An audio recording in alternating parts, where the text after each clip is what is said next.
Just has to do so much here.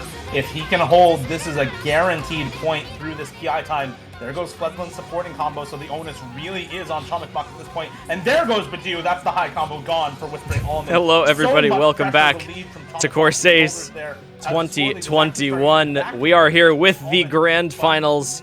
We have a very exciting pre-match analysis showcase for you all before the Grand Finals match.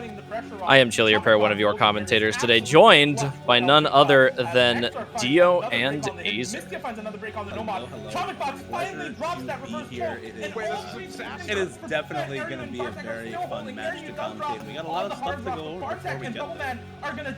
Finally, Grand Finals time. It's the very last stretch. The best players about to be playing in about 30 minutes. It'll be a good time. Well, these teams have fought it out throughout the course of the entire tournament. It's been very exciting to watch them play thus far. We're going to see the final conclusion of it today in just about 30 minutes, but we got a couple of clips to go over for both teams before we get to that. We're going to be starting off first with our clips of our losers bracket rising team here, Whispering, or rather our winners bracket team. Sorry, Whispering Almond. Well, let's go ahead and go over the lineup here first for Whispering Almond. We've got Aryu as the captain, sort of an all-rounder player, but very, very strong aim player. Lots of pretty fantastic scores. Actually on Nomad 1 throughout the tournament, top scoring it in the finals, and with, I think a lot of people probably know Aryu for his scores on really old double time maps, sort of a niche skill set that I think brings a lot to the table when you have really odd double time fours all throughout the tournament like here. Whispering Almond, 3 members holding strong. Just has to do so much here. If he can hold, I think we'll see a lot of that today in the match, and the picks and bans going back and forth between the two teams. We've seen the teams, we talk about them starting to kind of fall into that comfortable positioning. A lot of the players, what these teams are capable of, especially Whispering Almond in that advantageous position with having gone through a losers bracket match already. Yeah, honestly, just on both teams, there are just so many just stacked players, like on both sides. Like you think about who's playing in these matches, and there are like several people who have like won OWC. I mentioned this yesterday, but like even Team Him is literally just like a full top 3 OWC team, right? Like everyone has that experience. Taquito doesn't have it yet, but give it a couple months and it'll be there. I think we're all sure of that. But even like on Whispering Almond, it's all people that have been there, or people that are like playtesting for like the highest level, right? Like it's like these guys are so good. The matches they've all played so far are so insane, and seeing them play on the Grand Finals pool is going to be really interesting. Yeah, we've actually got a couple of things to talk about, so let's go over Let's just go over the lineup real quick for Whispering Almond. Let's sort of dive right into it, because we've already got one of our clips playing in the background here for Fremont 1. The rest of the lineup here for Whispering Almond, speaking of the caliber of players and the caliber of experience that they have, Bubbleman, probably the most decorated tournament player of all time. I think the player with the single most badges out of anybody in the world right now. I'm a Fancy Lad, USA OWC captain 2 years running. Badu, somebody who has been, maybe not in OWC Grand Finals, but in many Grand Finals over and over again in different teams, a specialist of the highest caliber. Bartek, the Polish OWC superstar, basically, probably the top performer for that team multiple years now, not counting Wubwolf. Matthew, definitely somebody who is going to bring a lot to Chile's OWC team this year, and recently Yaz Summer Cup Grand Finalist and second place in that tournament. Azerate as well, very, very strong player. Lots of pretty fantastic plays all throughout this tournament. And then, of course, Kablaze, she's been on the OWC team a few times for the United States, definitely brings that high level of experience.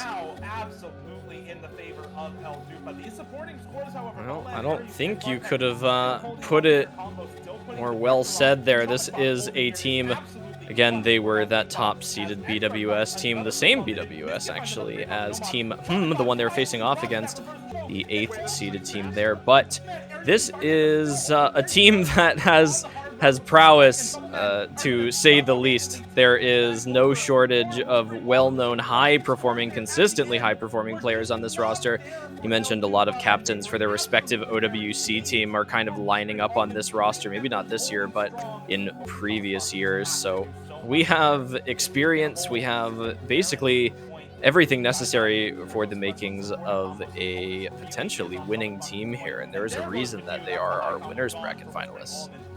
Yeah, and so far, they've been looking so dominant on like any team, any round they've played in. They just completely swept. I think this is actually a rematch from quarterfinals, I think, and Whispering Almond just like straight up won that 2-0, right? So the pool is a lot different now. Like it's a very, very significant step up in difficulty. It's a lot more about the skill cap, and on the other side, there's a lot more skill cap players that we'll get to in a moment. But like, I think you're probably looking at the tournament favorites for today if you're talking about Whispering Almond, right? Like coming from the winners bracket side, I think they get that set advantage as well. So like, I think it's a little bit stacked for them. Yeah, you've probably noticed the clip playing here in the background a couple times. This is from their matchup in the winners finals for Whispering Almond. This was on Fremod 1. This was probably the closest match that they had by score. And it was actually against El Dupa, who finished in 3rd place just earlier this weekend, lost to yesterday in the losers bracket finals. It was the closest map by score. Ristal was just going off. Tromic Box basically solo carrying that map for the side of El Dupa. But one of the stories that we've been telling all throughout the tournament with this Whispering Almond team is just how consistent all of their players are, right? You can go through every single member and list out their accolades and the experience that they've had in top-level tournament play. And it means that on any single map in the pool, they're likely to have 4 players who are very comfortable on it. And that was the case here, and the entire reason why, despite the super carry performance from Chomic Box, they were still able to win the map because they just had so many consistently high scores all throughout the team. Yeah, I think from the entirety of the tournament, we talk a lot about that whole team performance. And, you know, normally you hit those later stages of the tournament, the grand finals, the finals, and you start to have those carry performances become more prevalent. You see that one singular player able to put up a good score, kind of drag their team across the line, if you will. And with these grand finalist teams, you can't have that. You need that 3-4 man roster. You have to, or woman for that matter, and you need to be able to consistently perform across the board. And, you know, the single performances, we've definitely seen them, but these are 2 teams. You have the top tournament players in the world. You have the top ranked players in the world on here. You have some of the most consistent, the best at their skill sets, and they're just flooded throughout both of these rosters here. And it continuously proves just why the team synergy is something that you need to have. You need to have the balance in the skill sets. You need to be having a good day.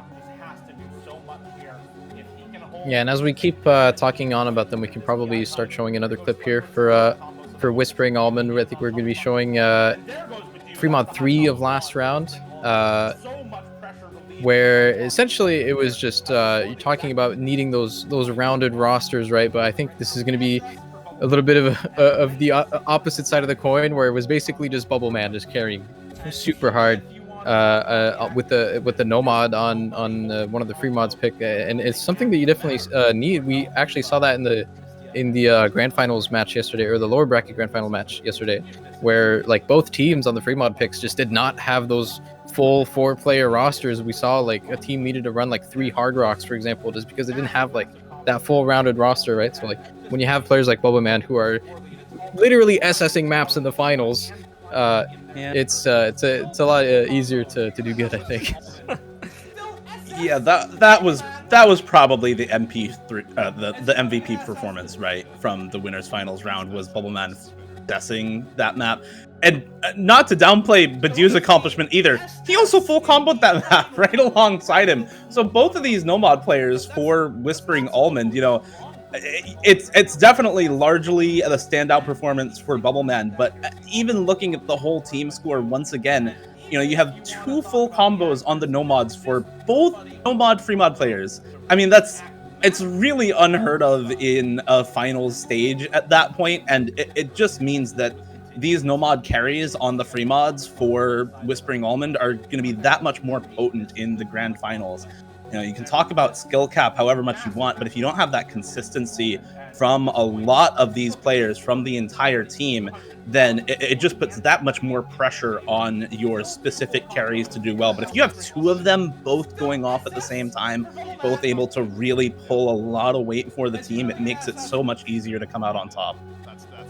No, and I completely agree. Even so, you know, you see that the big carry performance from Bubbleman, but I think it even shows through. You know, we had to mention on the side Badu, not with the double S, but still with the FC, it is that consistent team performance. You have those two players that are able to put up those big combos, and as these map pools get harder, they get more difficult. You have to maintain the consistency at a higher skill level.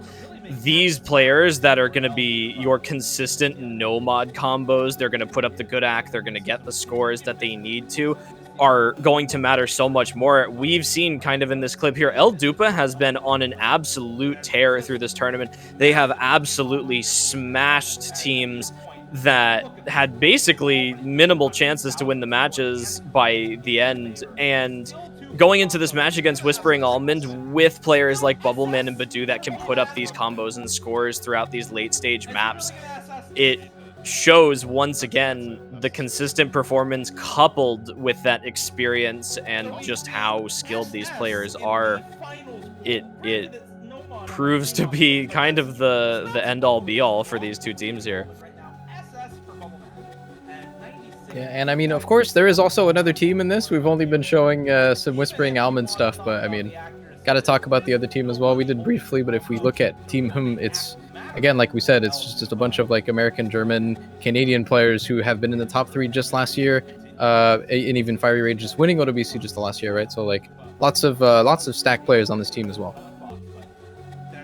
Yeah, if you're going to run down the lineup, you mentioned Fiery Rage already, the longest standing member of the USA OWC team. I believe this year is going to be his 6th year. It might be his 7th if I'm mistaken, but at least his 6th year on the team in a row this year. So absolutely brings that high level tournament experience and has been at that peak for so long now, just over and over again, making it onto that team. And then, of course, you have the top 1 and 2 players in the world, Emrek and Whitecat, joining him on this team. Emrek, as of recent, has been just absolutely massively performing in tournaments across the board.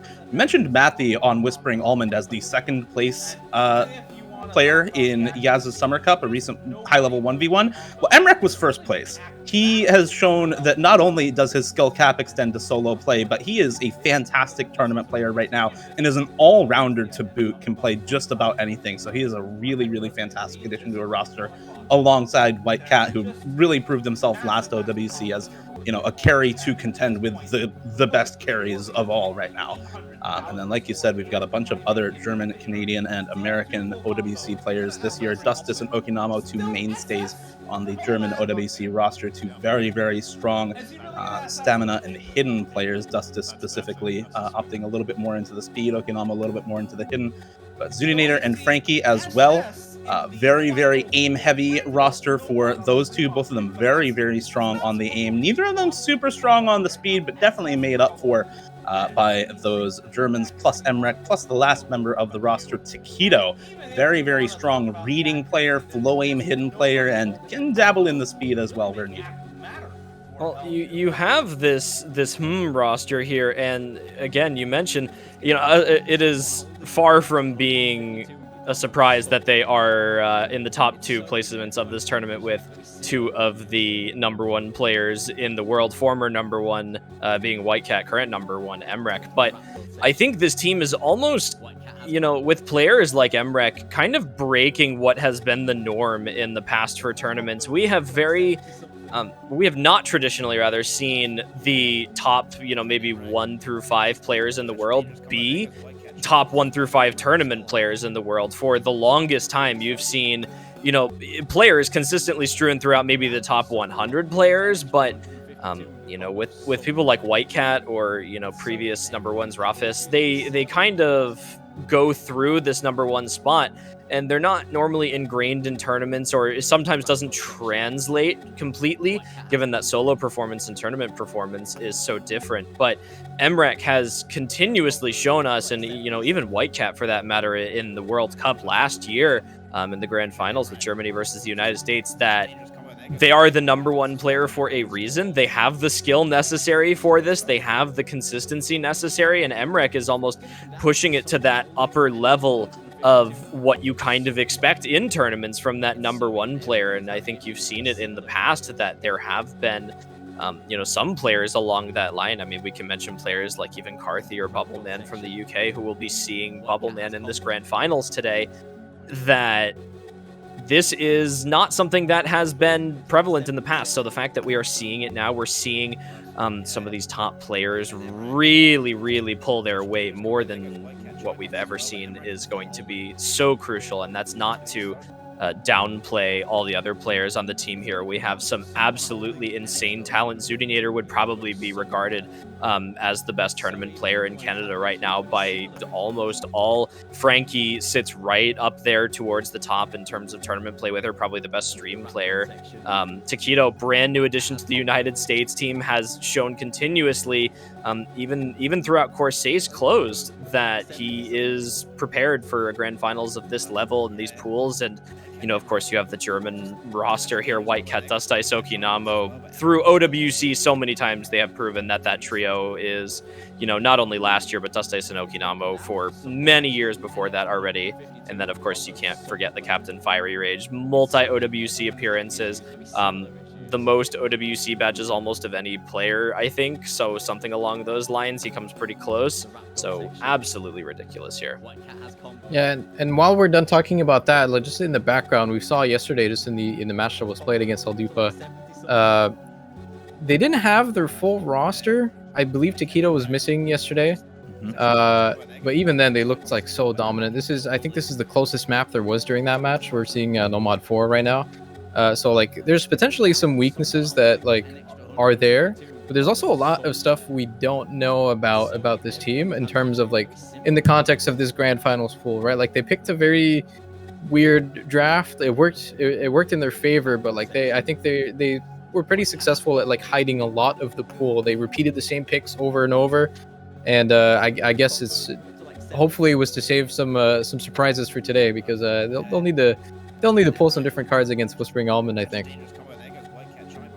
Yeah, one thing that's a little weird to note about that Nomad 4 pick yesterday, they've actually been a really fantastic Nomad 4 team all throughout the tournament. In fact, you look at the head-to-heads between them and Whispering Almond on Nomad 4, and it's very frequently in Hm's favor. In fact, 500k in their favor, comparing the scores from the finals round. So the fact that they really had that rough of a time with it in the grand finals pool is very different from a lot of the past performances that they've been able to put up on Nomad 4. So it might be a difference in the style of mapping in grand finals that's really causing them to have a lot of trouble. I'll notice there's a lot more snap aim in this map and a lot more reading strain in this map than there have been in previous Nomad 4s all throughout the tournament. So it might have something to do with it, but it's a little concerning when one of the picks for one of these teams goes that awry. But again, they are missing Taquito. They are missing a member who would have been able to put up a very strong score. And there are other maps for sure where they are going to be extremely strong. We saw yesterday in this next clip, Nomad 6, they got an absolutely fantastic team score on Nomad 6 up against Aldupa. Yeah, if you look at like what Fiery and Emrek were doing on this map, it's insane. Like it's absolutely just insane. Fiery, I think notably, beat out the accuracy for everyone that like play tested this internally, and we had a lot of really good players test this internally, I think, and he beat all of them in match, which is insane. It's a very rare thing to see when we're working really hard on like a grand final showcase, and especially on a hot map like this, right? It's like it's very contested. People try really good to get good scores on it, and I mean, Fire just says nope. Here's a better score. So I'd But I wouldn't be too scared, honestly, though, because if you look on the other side, like if you look at Whispering Almond, I'm not sure they're going to be able to play this map too much, because you think of a map like this and then you look at the other team and you realize that there's Bubble Man, there's Azerite, and there's like Fancy Lad and Badoo on this, and you're probably not picking that map ever. But it's nice to see that, you know, they are able to fight back on it if in case it does show up, and maybe they even choose to go for it, but I would doubt that personally. No, they certainly have the roster that's capable of it, and the overall performance we've seen from the tournament as a whole. And it, you know, it wasn't even just last week on the No Mod 6. They have tended, however, to avoid the map against stronger No Mod 6 teams. So I would not be surprised to see them maybe take that route today, depending on if they think that Fiery and Emret can put up a similar performance, or maybe if Zudinator Whitecat can improve that performance. Again, we mentioned they were missing Taquito. Not necessarily a player that comes in all the time for a No Mod 6 map, especially, you know, some of these more difficult late stage Yaspo maps. You know, you have very difficult reading. Comboing the first part of this map is absolutely crucial for your score here. So, you know, in the grand finals, we do see teams taking risks sometimes, and I think if there was ever a time to take that risk, it may be wise to try it now. Yeah, you mentioned missing Taquito. If you look back at some of the scores from previous rounds on other No Mod 6s, which again, there's a little bit of variance in terms of how the maps are structured, but generally they're all testing relatively that same skill, the finger control on multiple different beat snap divisors or multiple different tempos. Dracophobia in semifinals is one where they actually came out on top compared to Whispering Almond, and that's the only time that both teams played No Mod 6 in semifinals or finals. So Taquito's score on that map, 870k in the semifinals. Whitecat and Fiery Rage clearly proving that they have other players who can pop off on it as well. I think it's a risk that they can take, but again, it was a very, very close map in semifinals if you compare the direct scores between Whispering Almond and so it's definitely a bit of a toss-up pick, but it's a strength that they do have and a way that they have into maybe a break point if Whispering Almond are feeling very confident on the map. You know, you mentioned people like Bubble Man, Fancy Lad, Ariu, Badoo on that map, Kablaze also. Right, there's a lot of players on that team who can play this very well. They may be confident enough to go ahead and pick it, but with the types of scores that is able to put up on No Mod 6, I think it's contested at best for probably either team. Probably a very, very close map that we see between the two of them. And we'll touch on this briefly also, though, because Dust Ice basically didn't play yesterday. They picked one DT map at the very end. And that's it, right? That DT 1, 2, 3 weren't played, and obviously those are maps that you would think of Dust Ice, especially 2 and 3, right? Anything that Speed DT kind of has his name all over it. Didn't really get to see that, right? Not a lot of information that Whispering Almond has to go from like an actual match being played, right? There's not a lot of like statistics that they can look. Hey, he only got like this score on this map. Maybe we can go for this. It's a big question mark for them, right? So.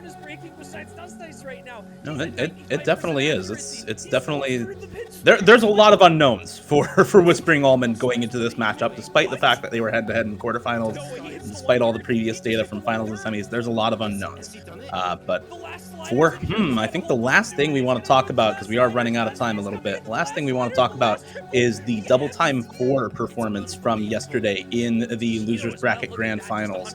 I'm sorry, the Losers Winners Finals matchup. This was when they were fighting for top 3.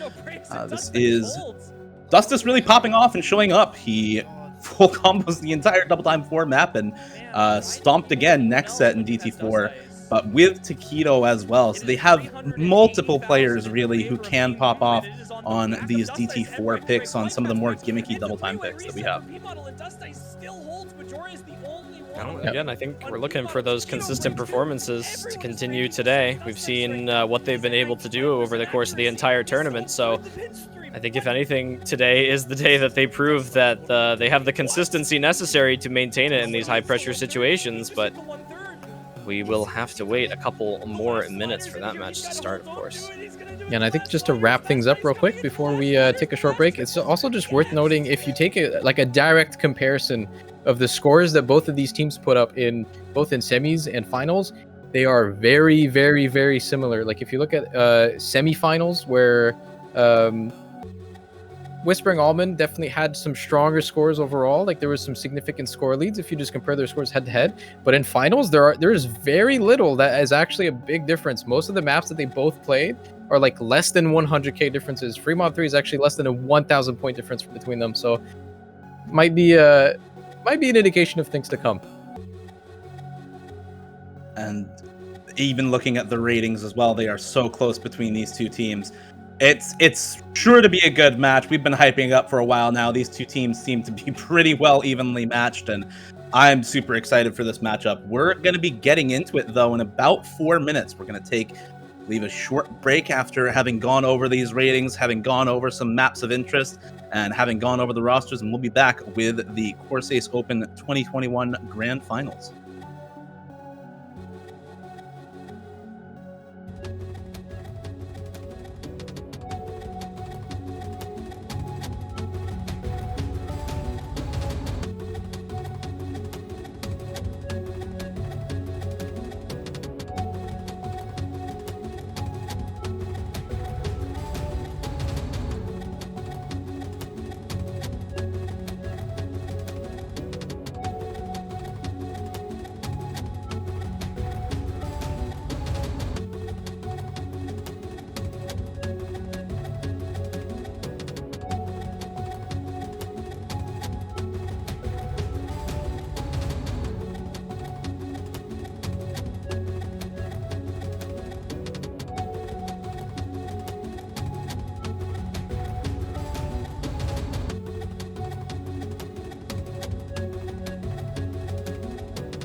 All right, and we are back with the match at hand, everybody. It is time. After our little pre-match analysis, we are officially getting into the match. It is currently 15 UTC, which means it is time for your grand finals, the long-awaited match. Whispering Almond versus Team We will still be your commentators today. Myself, Dio, and Azer. It is time. It's time. It is definitely time. These two teams have been sort of steamrolling through a lot of the rest of the tournament, so to speak. Whispering Almond with the winner's bracket advantage. They have not lost a match yet. They are an extremely strong team right now, but 2-0 against El Dupa yesterday. Probably one of the the second strongest team in the tournament, at least, because they are also here in the grand finals. They met up against Whispering Almond in the quarterfinals, and so this is the only team that has lost to. They've not lost to anyone else tournament long. This is a rematch of an earlier matchup in the winner's bracket earlier on in the tournament. And I think both teams definitely want to show that they still have the skill to beat out the other at the grand finals level. We were talking so much about how close a lot of these maps are, how close a lot of these players are in terms of their skill, the sheer caliber of the rosters for both of these teams. And I am super excited to see how these drafts go, what kind of maps we get picked up here in set one between the two of them. Well, we're going to get into the picks and bans. To start us off here, of course, Whispering Almond here. Might be good to mention that they will have a one-set advantage going into this match, having been our winner's bracket team here. Team will be starting at 0, so they will have to fight their way to make that even through this first set and the set of these picks and bans here. It's going to be Whispering Almond as the first ban as well to start us off. Yeah, I'm kind of curious to see what their strats are going to be for this draft. I think it's going to be very different, even though Whispering Almond get to see what drafted like for the 3 sets yesterday, but even then in the 3 sets, I don't think they revealed much. They were pretty much exclusively just banning Nomad, not much else really. And we'll have to see if they make any changes. We did notice from the finals that is a team that is like versatile enough to like double or triple pick the same maps, but then against their other opponent in the same match, like in the same round, also ban those maps. Like they're that type of team that I think is very hard to predict what they're going to do in the draft. They seem like they always kind of have like a new plan not just every week, but every day. And already right off the bat with the DT1 ban. Well, a strong start to the picks and bans here. The Nomad 2 ban from Whispering Almond. Very understandable. We've seen a lot of strong stream scores from Team over the course of the tournament. Team gonna ban DT1. They actually banned that in their match yesterday alongside Hard Rock 1, so they are just not dealing with that. I think for Whispering Almond, I would definitely like to see them edge a little bit more towards the weirder picks, all the rhythm stuff, the low AR stuff, the precision stuff. I think they probably have the advantage on there. I think they want to try to maybe steer away from the more like mechanical stuff, right? Like all the pure skill cap stuff. Like you're against Emrek and White Cat. It's even like Taquito as well. Like all of these all-rounders that are going to be able to pretty much play most of the pool, I think, better than you are. So it's all about finding where you get the edge, right? All of these weirder picks that are pretty uncommon. So like we said, Nomad 6 is potentially a pretty good pick for them. I'm thinking of a lot of the free mods can be pretty good too. Like Whispering Almond just have a lot of people that are pretty specialized towards specific mods on those things, right? So like Badu and Badu on pretty much all of the hiddens in free mod would be really good. And right off the bat, we're seeing Pulse, the low AR hidden. So good start from Whispering Almond. It's kind of funny that you'd mention that with players being better than another. I feel like it is very far and few between that these players find someone who's better at a map than them. But in this match, you're just not safe in this match at all, no matter who you are. Yeah, I mean, when the pool gets this hard, you may be one of the best people in the world, but if there's a guy that's an all-rounder, right? It's Emmerich and Whitecat, right? Like, they are so well-rounded at everything. They don't really have any weaknesses. Maybe they do, and we're just not really aware of them. But like, when you look at it, it doesn't really seem like they do. So again, you have to lean on to areas that you specialize a little bit more in. Like, if you're trying to play anything that's like a normal pick, I would say, you know, like just like a pure mechanical pick, like just nothing weird in it, I don't think the odds are in your favor.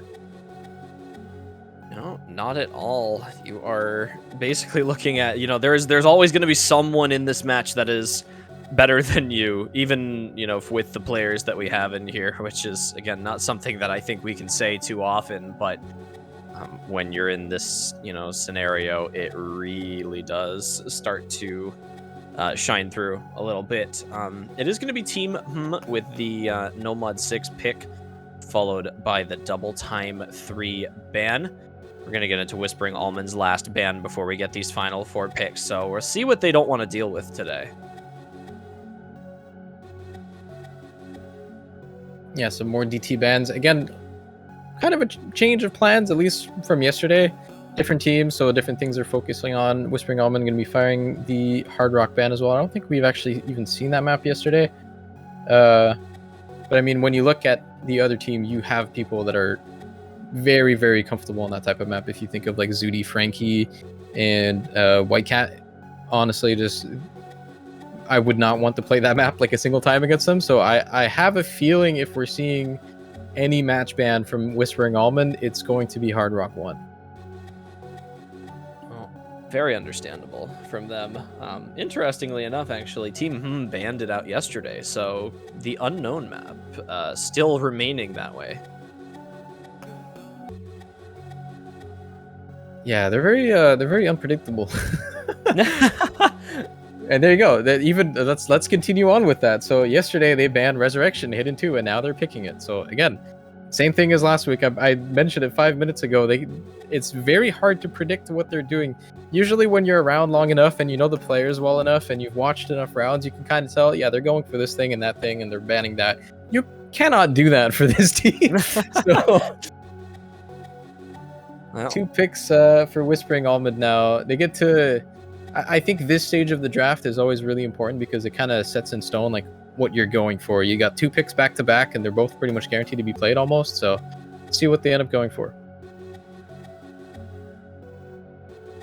Well, starting off with Free Mod 3, it's going to be the map of Silvery, the LMT map. Not LMT, you know, generally known for the stream maps. We've seen it throughout. He mapped a Double Time in that Camelot song last year for Corsace. He's gonna go for the free mod route this year, CS6 AR 7.5, and that is a set of uncomfortable stats for these teams. So Whispering Almond's gonna continuously rely on that all-rounder roster with their mod players and the no mod players, as we mentioned in the analysis before, to kind of carry them through that. I think this is probably their best pick. After we saw Team play Silvery last time, we saw that the Nomad was okay, but they were kind of struggling to field both of the mods, and it's very understandable because it's AR 7.5 on Hidden. It's very low. It kind of requires a little bit of a specialty player, which do not have. Whispering Almond have Badu who chews those up like very easily, right? Even Hard Rock, we saw a lot of swaps. Sometimes it was Whitecat, sometimes it was Emrek, sometimes it was Frankie playing HDHR. They don't know what they're doing with the Hard Rock on that map. At least that's what they showed yesterday. When you look at Whispering Almond on the other side, they have so many players that are very mod specific that I don't think they have any issues whatsoever fielding like a full 4 roster on that. And again, they're going in the free mod. I'm actually very excited to see this map. This is a very, very weird map. We did not get to see this yesterday. It was picked near the end, but it was not played. This is a full slider map. You have to follow all of the sliders. You must. They're big full screen reverses. It's a very uncommon skill set. And I think I really like this draft from Whispering Almond. Like I said at the beginning, they're kind of digging into the weirder skill sets. A lot of the free mods force the other team to play mods they're not really comfortable on. They're going straight as a first pick with low AR Hidden. and I think I really like that. I would definitely give them the edge for this one.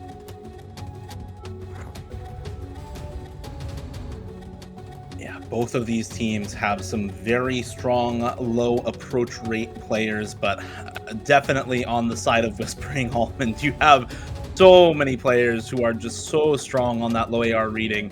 I'm a Fancy Lad, Badu, Bartek, Kablaze all come to mind. Bubbleman is still a really fantastic reading player as well. So all of these players just can really do super well on this type of map, despite it being as difficult of a pick as it is. But has been a team that has opted into Hidden quite a lot of times all throughout the tournament. Emrek, Whitecat, Dustus, Okanamo, Taquito as well. Even Fiery Rage very strong on some of these low approach rate picks in the Hidden mod. So I think both of these teams are going to have an okay time with it, but clearly Whispering Almond not scared at all of picking this into Well, understandably so. Team had a very decent team score on this, but you know, you start to get to these later matches against a team like Whispering Almond, who is just so strong in the Hidden mod pool, that 1.2 million team score that Team was able to put up yesterday is quite simply just not going to be enough for them. Fiery Rage being their top scoring player with only 465,000. This is a difficult map to say the least, and that is a very impressive score. But with the roster that we have on Whispering Almond here, I don't think they have any reason to be afraid of this map against Team here. So we are going to be getting right into this map. We got Bubbleman, Badu, Kablaze, Bartek in for Whispering Almond on the first pick, the first map of the grand finals here in 2021. We've got Fire Rage, Emrek, Zudinator, and Taquito in for so both of these rosters honestly really scary on the low approach rate, but in we go now for the first map of the match. A couple early breaks for Kablaze, finds an early miss here on some of the more awkward aim patterns. The overlaps not giving too many people trouble. Kablaze actually looking like a little bit of an adjustment issue, but Taquito just chain missing an entire pattern right now, down to that 78% accuracy. And breaks for Fiery Rage, Emrek, and Zudinator all in short order right after Taquito misses on that wide spacing section. These obtuse angled jumps that are almost flow aim in nature, so difficult to do well on the way are hidden. Bartek and Kablaze both with misses on the side of Whispering Almond, but Badu and Bubbleman are just still going strong, both above 99% accuracy. Bubbleman drops as I say that, but on the full combo, man, and that is just so much extra score for the team right now. We saw this duo on that free mod when we were going over the replays earlier, the Bubbleman Badu on these more awkward hidden picks, and it's going to maintain through the grand finals right now, halfway through the map. Badu with the accuracy as well, going to hold this one down. They have a sizable lead that will continue to grow here. I mean, you've still got some players on the side of who are doing fairly well. Emrek and Zudinator have combo right now. They're being matched by Kablaze. Kablaze and Bubbleman actually both break now. It's all on Badu for Whispering Almond, but I don't know that Emrek and Zudinator are going to be enough to bring any of this back. This full combo from Badu still going right now. And to the credit of both Emrek and Zudinator surpassing Fiery's high score from yesterday, Zudinator finally missing. It's a three-way break for Whispering Almond, though. Bubbleman, Kablaze, and Bartek all missing. But it's a four-way for all their members drop, and it's only Badu left standing at the end of the map. This guy is just too good at low AR hidden, low approach rate reading. He might be a specialist, but when you are this good at something, it doesn't matter that you're a specialist. You get on these top-tier teams anyway. That is just an unbelievable score from Badu. 995,000 on this map is not something that is easily contested by any player in this game. I mean, you see even the next closest score on Emrek, the #1 player in the world, and he is still roughly 500,000 almost behind 400,000. So that is, if that doesn't speak volumes, then I don't know what will. What a start to that match, man. Again, like, you just play against your star players when you can, and like, again, like when you have Bubbleman and Badu on your team on this, it's just like you must go for these picks, and they do, and it pays off.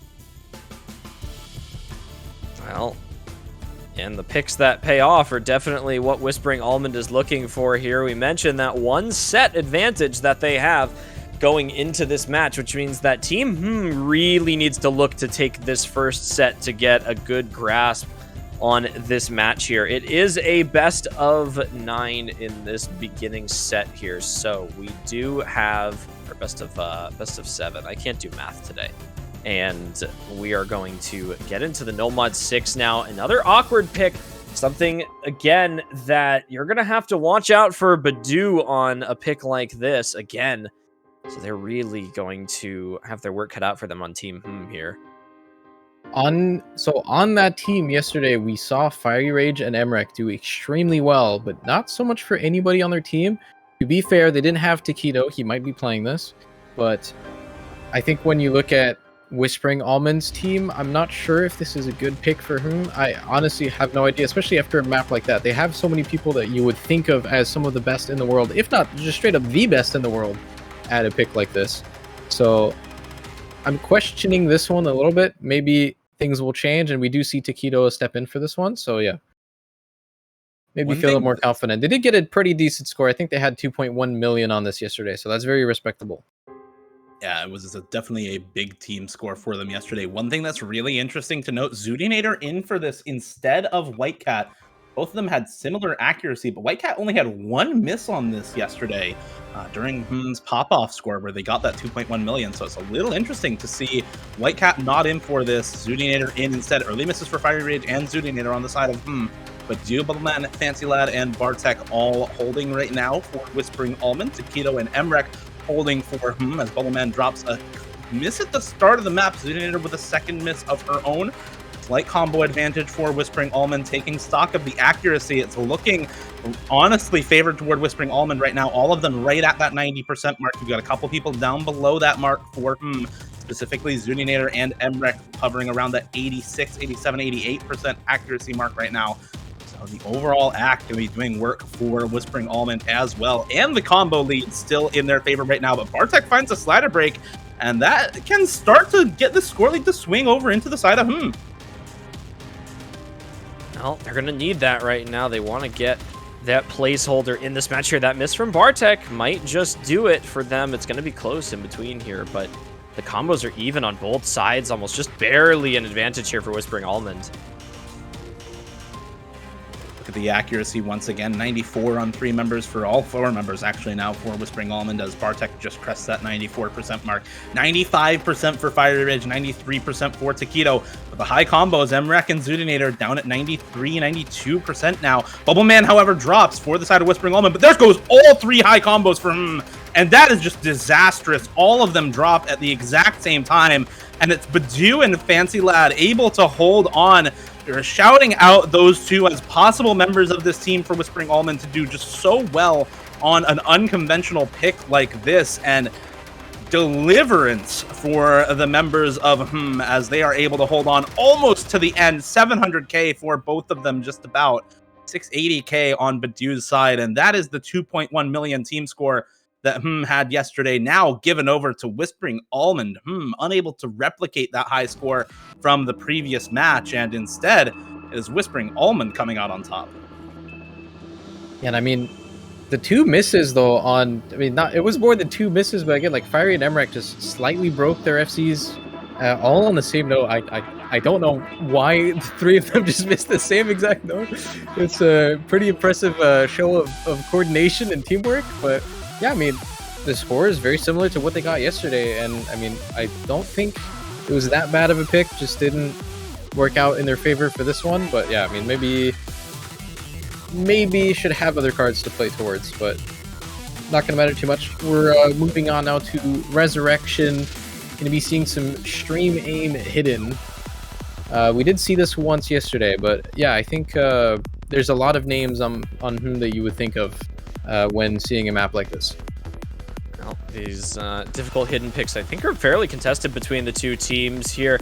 You know, we've seen some high scores from Team on these maps yesterday, and, you know, not necessarily translated perfectly over today. We've seen some drops in the overall performance that hopefully we see an improvement on. We saw Emrek basically top score almost every map for Team yesterday, and that performance is going to need to come back to them here if they want to gain a foothold in this first set here. Again, Whispering Almond takes this one. They only need one more to win it all here, but as we get ready for this next hidden pick here, we're going to see if this slightly changed roster here from Team is able to pull it out here. We do see Zudinator in for this one. A smart choice, I think, to get a point here. Yeah, same for Okinamo and Takedo for sure. Both of those members very strong on these hidden tech streams here. Half-slash mapping, man. When they have to buff half-slash mapping, you know it's going to be crazy. This map just has different kinds of spacing changes all over the place, and as you can see, it's pretty easy to find chain misses. Zudinator, Bartek, Bubbleman, and Aryu all finding misses right at the start of the match. It's only Fancy Lad to hold onto the full combo at the start of the map for Whispering Almond. Emrek, Takedo, and Okinamo all holding the full combos for him right now, so off to a far better start at this point for who are currently on the back foot, down 2-0. That early breakpoint on Nomad 6 definitely not helping them out all that much, but Bartek really finding a lot of misses at this point. Aryu and Bubbleman still recovering their combos, not quite as well as Zudinator, who did recombo from that very early break. Takedo, however, drops the full combo for and now Fancy Lad actually drops the last full combo remaining for Whispering Almond. This is a very long map, but this is a very good start for as well. Still 2 FCs for Okinamo and Emrek. Well, these cut streams with the finger control coupled in here is not something that a lot of players are used to here. However, we got 2 players on Team right now that are making it look like they are used to it here. These more difficult picks here. Zudinator not too far behind Okinamo and Emrek, both putting up some outstanding scores with the accuracy right now as well. Yeah, this is kind of ridiculous from the side of like 98.8 right now for Okinamo. Emrek finally drops. Zudinator drops as well, but I mean, does it even matter? Where are the combos on Whispering Almond? We talked this team's consistency, the fact that, you know, they can find almost 4 players for any map. Well, this is a map where they just don't have that. They do not have that team consistency at all. The highest scoring player right now is Aryu for them, who is just barely ahead of Takedo. He's the bottom scorer right now for him. This is an across-the-board victory for the second team in this lobby right now, and Okinamo is just styling on them, man, holding the 99% full combo. This is absolutely insane from him. I cannot even fathom what I am watching right now. We are approaching a quarter of the way left in the map right here. Okinamo going towards 600,000 score and climbing, and his accuracy is going up, not down, up. What do you do besides laugh? What is that hidden 3 start from Whispering Almond into now this hidden 2 pick from These scores are just so crazy. He's still holding on to the full combo. Man, people thought this dude was washed up at some point. People thought this dude was no longer at his peak anymore. He's proving those doubters wrong, man. This score is just unreal performance from him right now.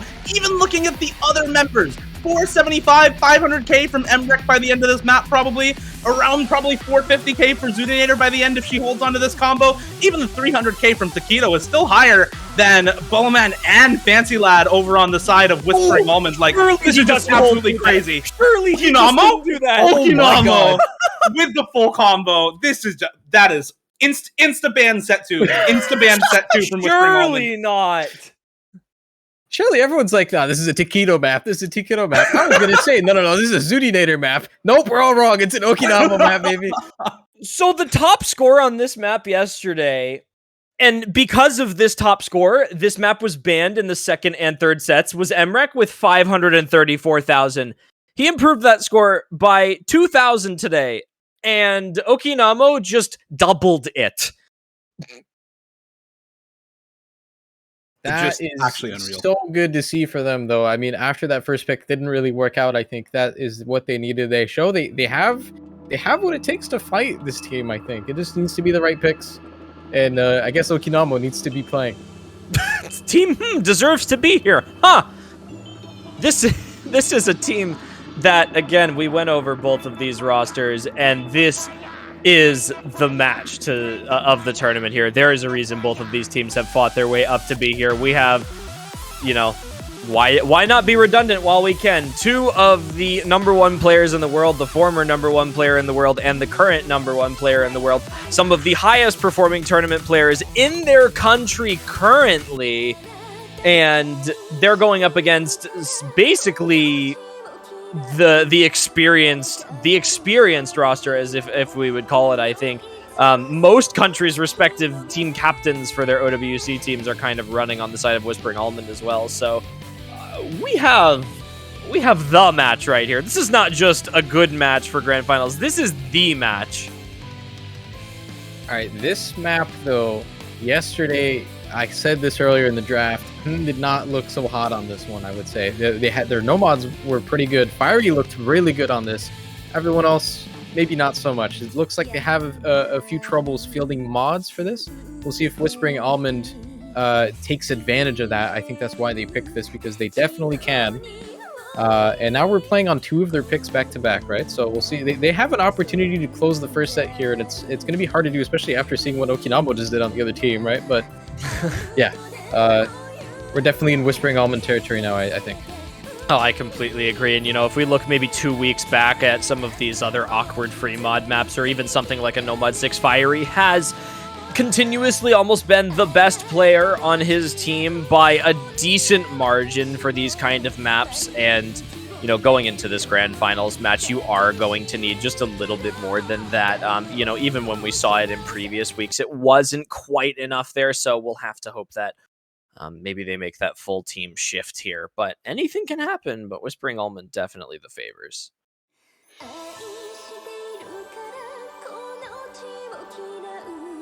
Yeah, I mean, just to put it in perspective, man, Fiery was half his team score on both times that they played this in the previous weekend. We've got Fiery and Emrek in on Nomad for the side of Zudinator on the hidden only, Frankie on the hidden hard rock.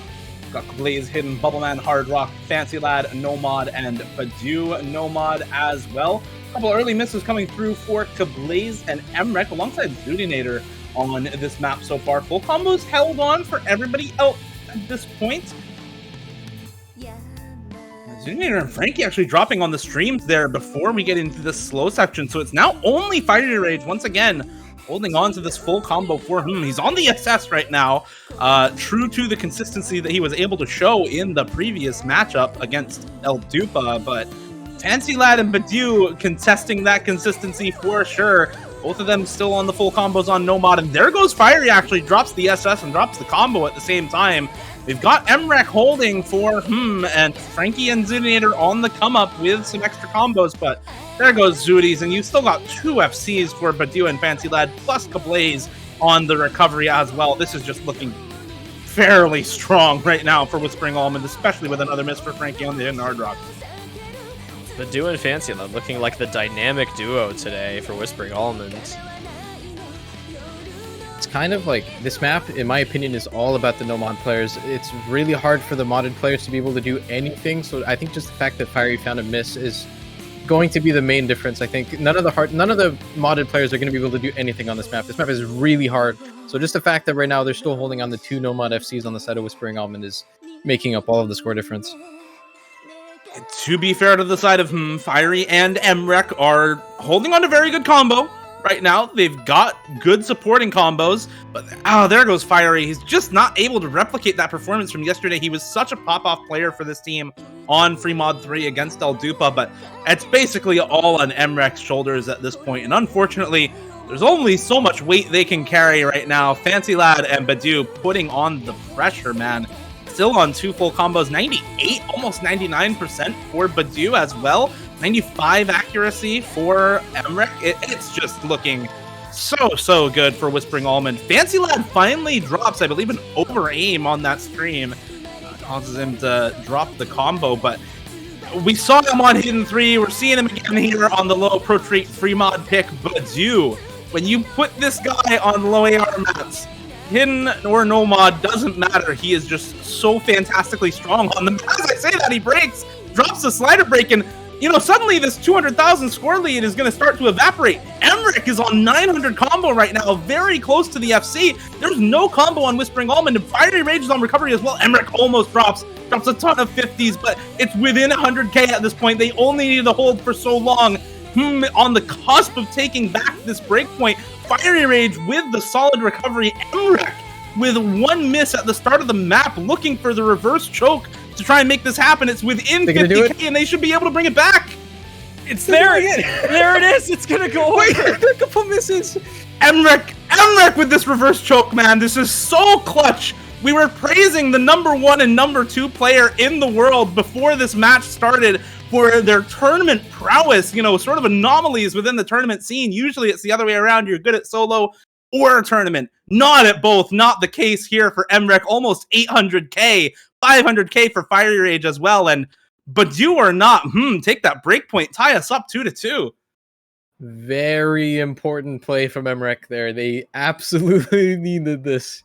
So, Oh man, from Emrek there, that is exactly what you like to see. Team besting their overall top team score by roughly 325,000 from yesterday on this map. Fiery Rage able to put up 808,000 yesterday. Emrek gonna kind of pull up that torch here, as well as some improved performances from the other players there. Those mod players really struggling on this map, as we mentioned, for both teams here.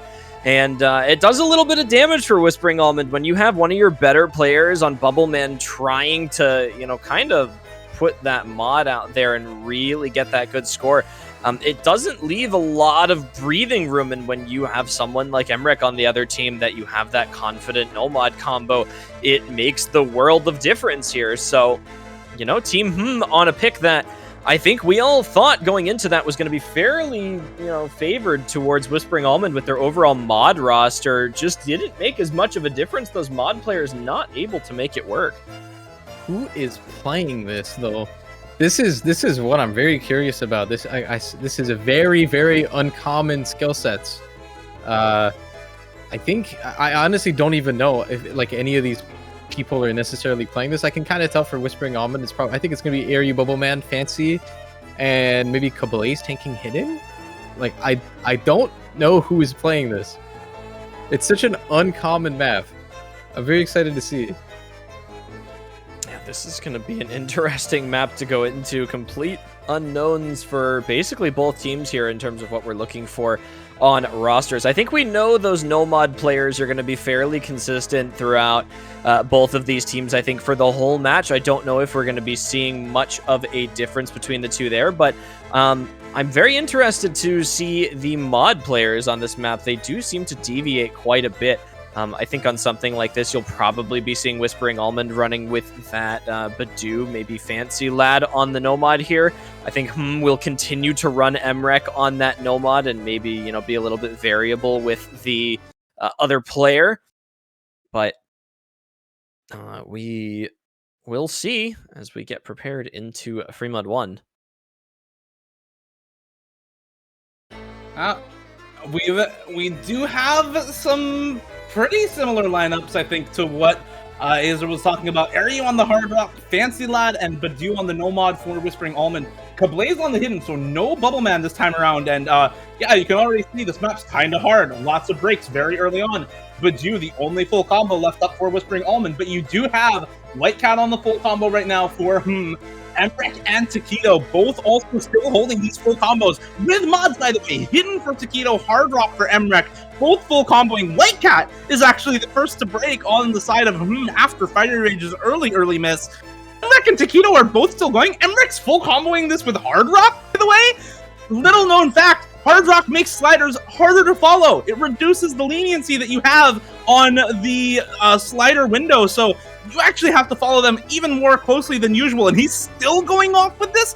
Fancy and Badoo are still putting up very good scores for Whispering Almond, but right now, has that advantage. It might start to switch over if we see a miss from Fiery Rage and White Cat, and there's the miss from Fiery. Kablaze now with the Hidden, able to pull back some of that score, and Taquito dropping the full combo on Hidden from means that these extra combos on the side of Whispering Almond are going to be able to do more work than usual. We do still have Emrek on that full combo with the Hard Rock for Badoo contesting with the No-Mod FC and actually outscoring because of the accuracy difference. So much better accuracy, 98% for Badu on this is kind of insane. Look at the accuracy on everybody else. Only Fiery Rage really able to contest, but the combos are just going so well for Whispering Almond right now. It's Fancy Lad and Airyu with those high supporting combos. Emrek only able to do so much as that score lead starts to inch the way of Whispering Almond and starts to go faster and faster with each consecutive miss from White Cat and Taquito, both finding misses here near the end of the map, and Badu still holding on to this full combo is so crucial for Whispering Almond right now. There goes Airyu's high combo, and now it's Emrek Fiery Rage versus Badu and Fancy Lad. Fiery and Fancy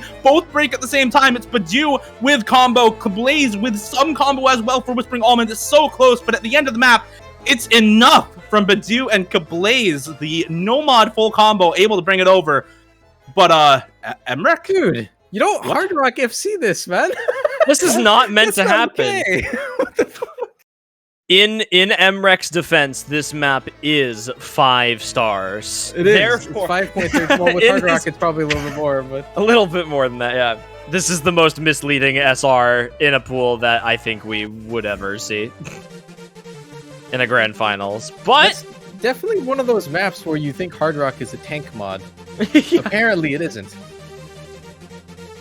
Well, tank mod or not, Emrek trying to make it work. Not quite there. Again, that overall team performance from Whispering Almond shining through with that roster here, getting them that 3rd point on the board, and we are now ready for Double Time 2, the final pick of this set. We are into Operation Evolution after this. I think a lot of people have seen the full, longer version of this map. Very difficult. This is a little bit different. We're looking at some lower AR, around 10 for this one.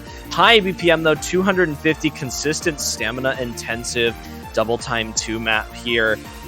This is our last final turning point of this first set here. This is the difference between going to tiebreaker or not between these two teams. And goodness knows everybody wants to see that. So we'll be looking for Team to take their final point of this set. They're looking to do it as well. They're really going to need to take this first set to get that foothold in this match with that set advantage for Whispering Almond. Yeah, and they really need this map here. Like, this map is all that stands between just having a tied game or just being down 0-2 when it just started, right? It's super important for Team Hitman here, and I think we're going to be seeing some very different rosters here. Actually, maybe not too much difference. We do see Dust Ice and Azerite stepping in, at least. Matthew as well.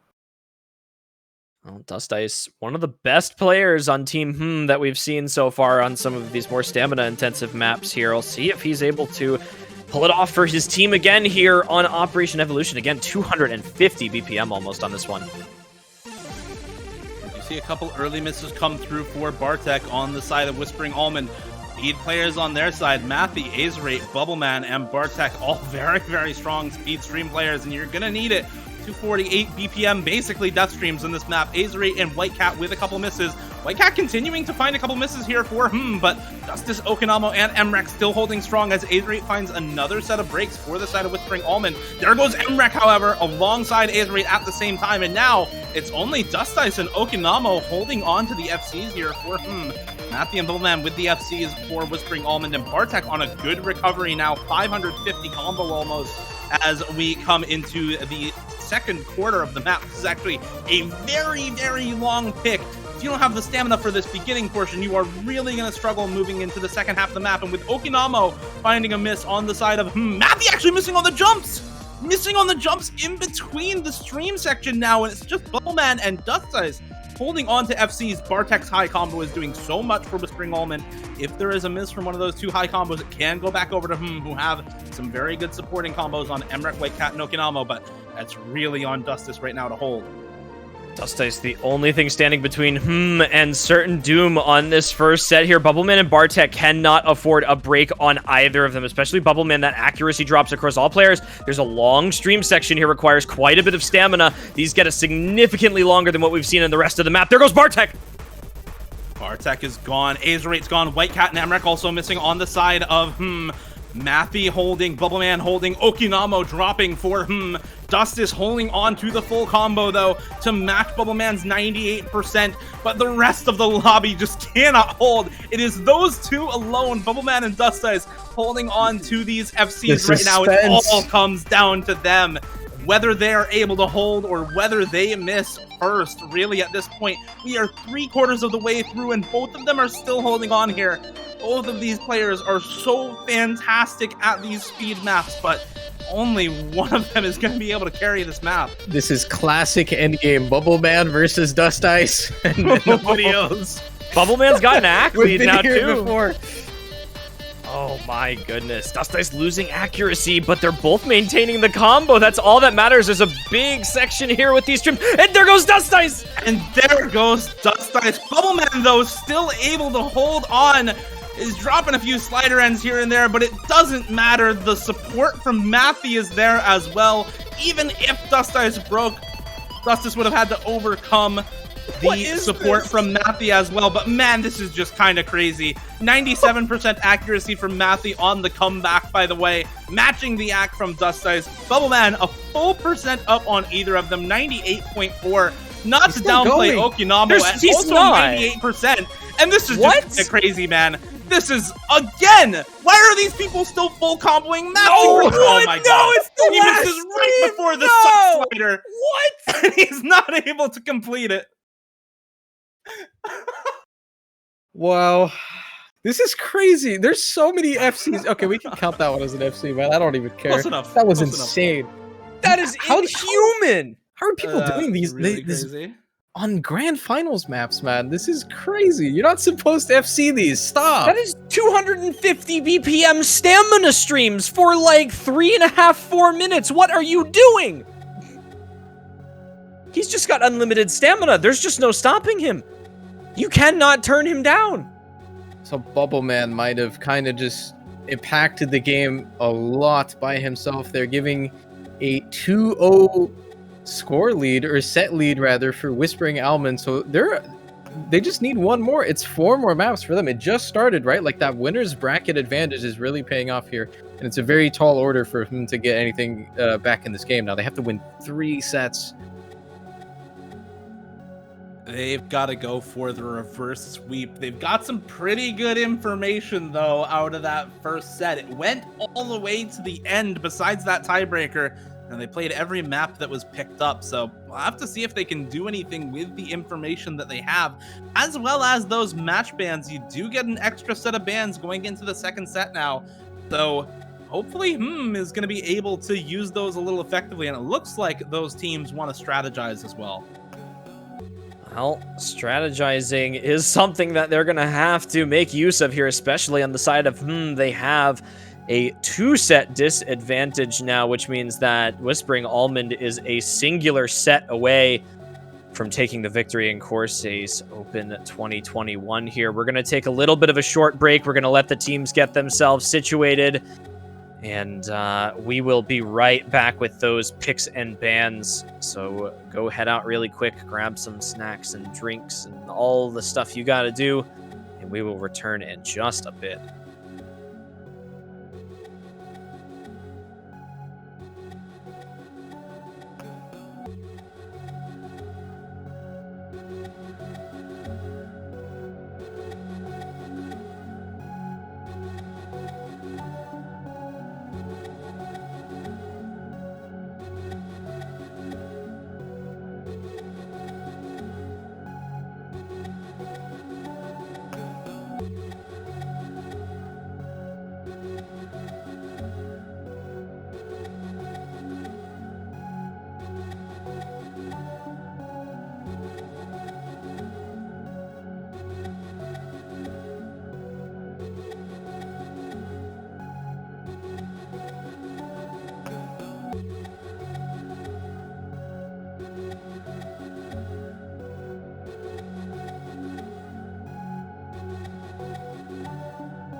All right, and with that, we are back to the match at hand.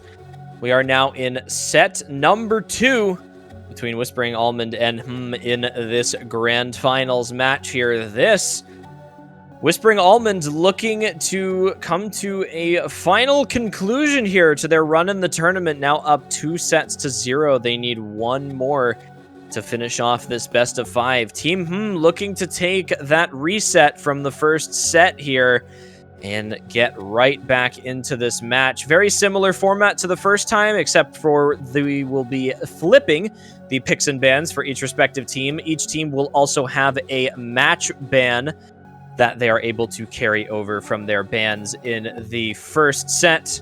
And of course, I am back once again, joined by Dio and Azer. Hey. It is good to be back.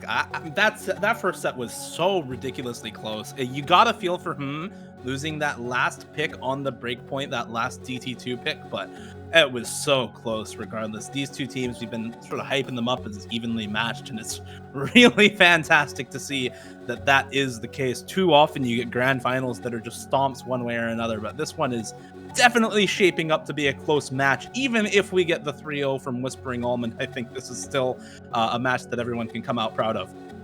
Yeah, the scoreline is so misleading. Every single map was very, very close there. There's definitely some fighting power on both sides. It's definitely not over yet. I think it's all on Hm's mental now. They have to come back from 0-2. It's pretty rough, but we're going to be getting into match bans soon enough. As a reminder, Whispering Almond has to choose between Nomad 2 and Hard Rock 1, whereas Team Hm are choosing between DT1 and DT3. Well, I think I wouldn't be super surprised to maybe see that DT1 ban again. They looked for it in that other set. And I think that, given the fact that we've seen it banned twice from them now, there is really not much else for them to look for here. I think they looked confident on all of their picks. So maybe not too much variation for both of the teams here.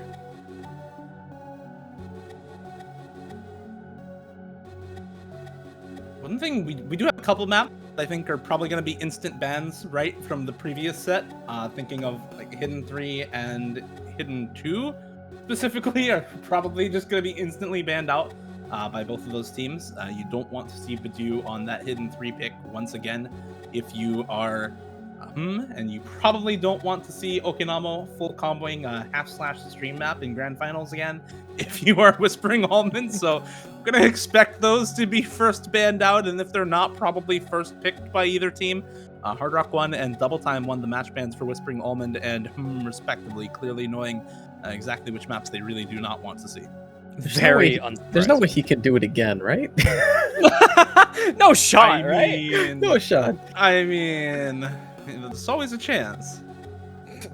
Dada currently shaking in his chair for DT2 again. Ooh. So DT3 is banned out, so that's open. Hidden is not banned out on that side. If they want to go for a low AR Hidden first pick again, and they do adapt, so they do ban out the half/slash map. So I guess we will not know the set if Okinamo can do it again or not. But Whispering Almond have the ability to just pick Pulse again here. No mod 1 from him. That's a change. Actually, we did see them pick this like 3 times last match, so I'm not too surprised. And I would definitely expect a Pulse here. Well, smart picks and bans thus far. The Hidden 2 shift is understandable from Whispering Almond, even if they don't think that Okinamo is going to be able to put up that score twice.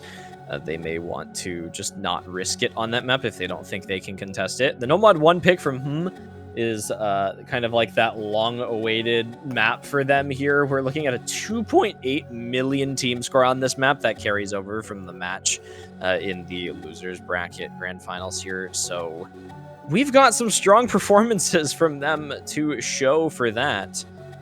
Whispering Almond gonna see if they can respond with their first pick here as well. And they're actually kind of taking their time for this one. I thought for me this would just be like an instant pick. Because if they don't go for it, they do change it up. Virus Funk for Whispering Almond. Okay. So Pulse is available to be banned. We're going to be seeing that map for the first time as well, and I'm pretty sure everyone's happy about that because it's a Gunga banger. Well, I think again the longer pick and ban period is going to be very telling between these two teams. I think that Whispering Almond probably went into this match expecting to have a little bit easier of a time on their own picks, and going through and having lost or come close on some of their picks and even towards break points on some of these is not a position that they expected to be in from the very beginning of that first set that we saw. So both teams may be a little bit more on edge with the picks and bans for this one. I don't think they are nearly as confident as they were going into that first set, and rightfully so. That, despite the 4-2 finish, that was one map away from going to tiebreaker, and it was basically riding on the back of just Bubble Man there. Yeah, and the DC2 ban makes sense after seeing that. So we do have Pulse available. We'll see if they end up going for it again. But again, the teams are so well-rounded. There's still so many skill sets they have not really tapped into that there's a lot of potential to pick many other things in the pool. Whispering Almond still has a free mod as well in free mod 2 that they have not picked last time. They could also just repeat their free mod picks, which both went pretty well.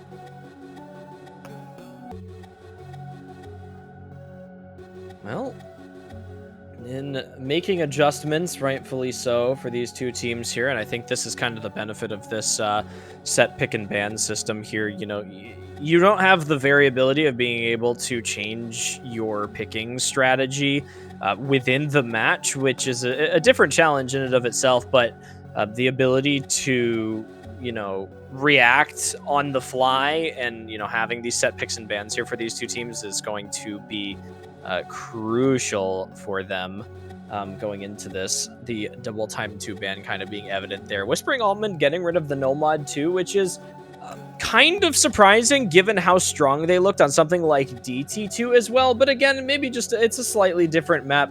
A little bit more of an aim-heavy stream map rather than the stamina-focused, so I think it's understandable that they would avoid that, but they look strong enough that maybe not have to be used as their last ban, but we'll see if it pays off for them here. We got the Hidden 3 from Whispering Almond, followed by the No Mod 3 from we actually spent a lot of time talking about how good they've looked at No Mod 3s thus far.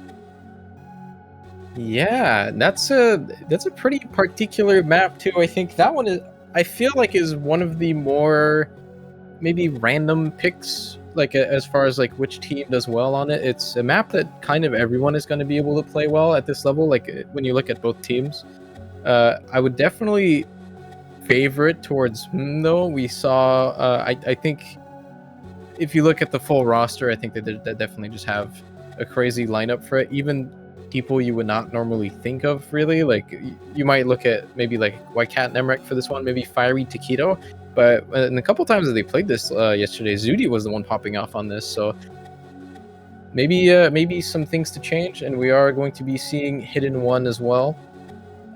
Some good old Children of Bottom. We did see this one yesterday as well. It's a pretty long one. A long pick. Generally, I mean, we've seen favor the more consistent team, and I think we've seen the more consistent hidden performance out of Team today, which is something that could easily work in their favor. Something to note about that No Mod 3 pick prior as well.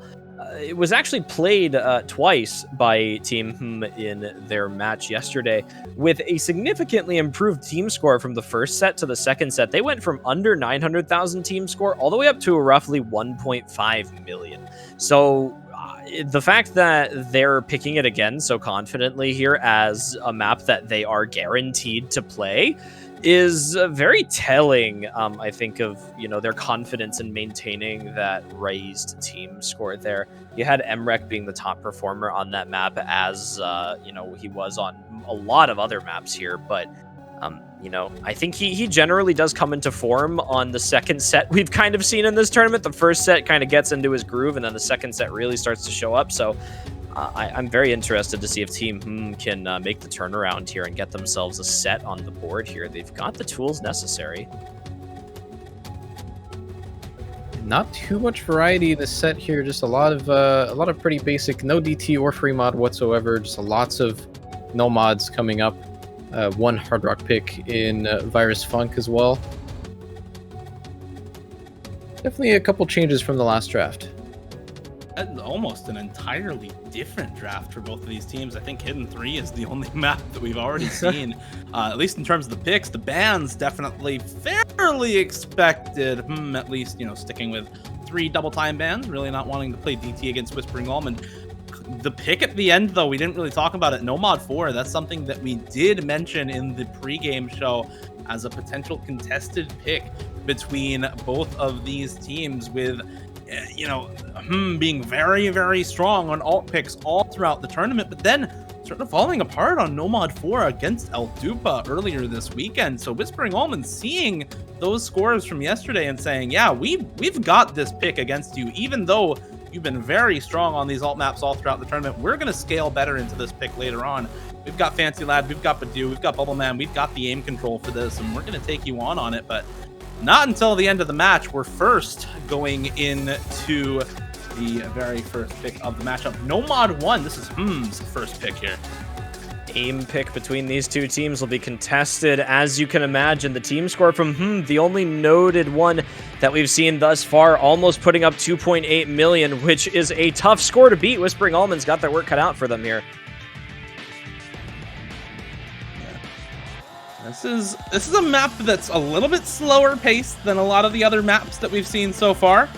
4 minutes long. It is Nomad 1 after all. This is not Nomad 4, by the way. I know the card at the bottom is displaying that. We'll get that fixed in a second. This is the aim consistency map in the pool.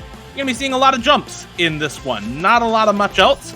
Couple bursts and streams here and there. Are you finding a slider break early on? Looked like an over aim there going into the first downtime section here in the map. Really not a lot to talk about at this point, but the rosters: Fiery Rage, Whitecat, Frankie, and Emrek in for definitely the aim squad there for that team. They are pretty incredible aim players over there, but not to be outdone. Fancy Lad, Bubbleman, Badu, and Aryu over on Whispering Almond.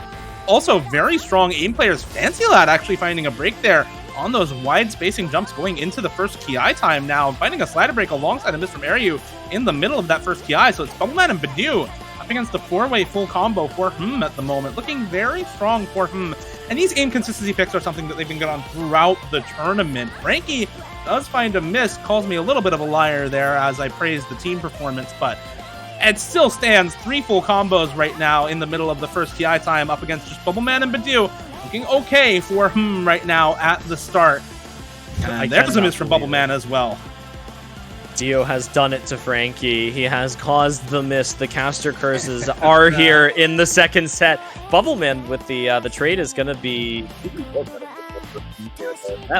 And as Chillier goes underwater, I'm going to take over for a second as he begins his scuba diving excursion during the grand finals. Whitecat goes underwater as well, finds that blue slider break tick, and unfortunately drops the full combo. Fiery Rage and Emrek still holding on to the full combos for however, with Badu matching only one of them right now. Fiery and Badu both drop, however. It's also Fancy, Bubbleman, and Frankie dropping at the same time. Only Aryu standing for Whispering Almond now against the full combo from Emrek. 99.7% for both Emrek and Aryu at the moment, but this FC is doing a lot of work. The longer Emrek holds, the bigger the score lead gets, because the consistency is there for both of these rosters. These supporting scores are still good on both sides. It's just the FCs that are going to end up counting at this point. Emrek with the FC again. He put it up last match, in the match yesterday, and we'll see if he's able to do it again. Higher accuracy, even or close to what he put up yesterday here. There's no contesting combo besides Aryu. Yeah, it's only Aryu, really. The supporting combos are all being matched on the side of I mean, even Whitecat, really an unmatched supporting combo, about 250 up on Fancy Lad if you count Fiery and Frankie as matching Bubbleman and Badu. And now Badu actually dropping as well. Usually a very, very strong aim consistency player, Badu, but finding multiple slider breaks. Look at the accuracy. You've got to feel for him a little bit. 99.83% for Badu, but just not able to hold on to the combo, as Emrek now is just still on the FC. Fancy and Bubbleman find breaks as well. And this lead is already 400k for at the moment. even if Emrek misses right now, there's just not enough time left in the map for Aryu to bring this back. And I said this was slower pace, but that lead definitely built up slowly. Definitely built up with that full combo over time until it had just ballooned into this nearly 500k monstrous lead on Nomad 1 for This is what you want to see from them, though. Like, it's the raw mechanics. Like, they just pick all the aim stuff. You have insane skill cap players, and this is what they do. This is a confident score from Team and look at that. 2.763 million to 2.213 million there on the final team score, but with only a slider break for the side of Whispering Almond. And this was the situation that we talked about after those picks and bans here. Team only about 20,000 score off of their team score from yesterday of almost 2.8 million.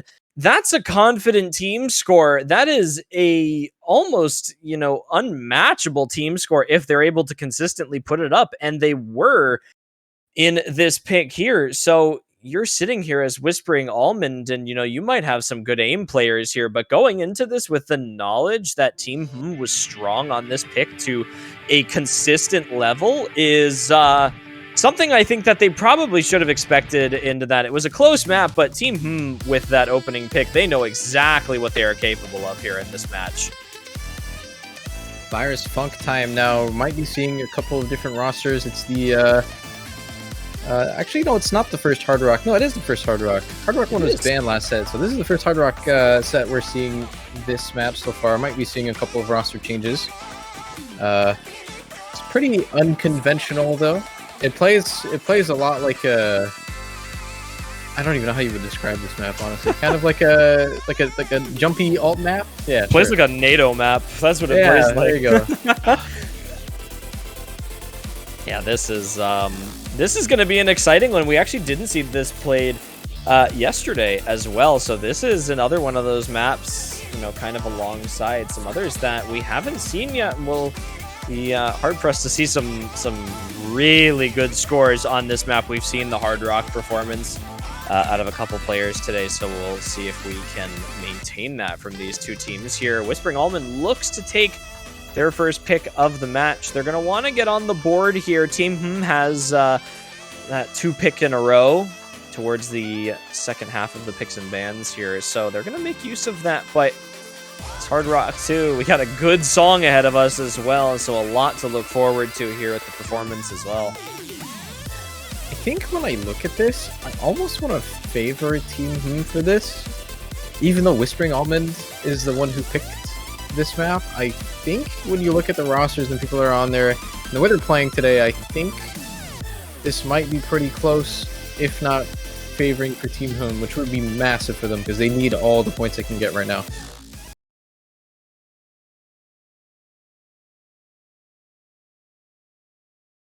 Well, here we are, final rosters into Hard Rock 2. Aryu, Bubbleman, Badoo, Fancy Lad versus Fiery Rage, Zudinator, Taquito, and Emrek. We've seen Emrek with that Hard Rock performance, and he's going to have to keep it up for his team here. It's a lot of unknown variables on an unknown pick. And unfortunately, it doesn't seem like that's going to be the case for him, at least at the start of the map. Early breaks for Emrek, Taquito, Fiery Rage, and Zudinator both following up alongside Aryu and Badoo, but Bubbleman and Fancy holding on for Whispering Almond. You've got the 93-95% for Bubbleman and Fancy respectively on this map, and the banger power not working out for right now. It's not quite coming into fruition. These sliders, these aim control alt patterns, some of the jumpy patterns as well, going very well for Whispering Almond, but Badoo and Aryu struggling a little bit to keep the combo together compared to the members of who have actually found pretty good recovery. Look at them all on at least 200 combo right now. Badoo and Aryu struggling to put together that consistent score as well. Emrek, however, usually a star player for not having the best of times on this map.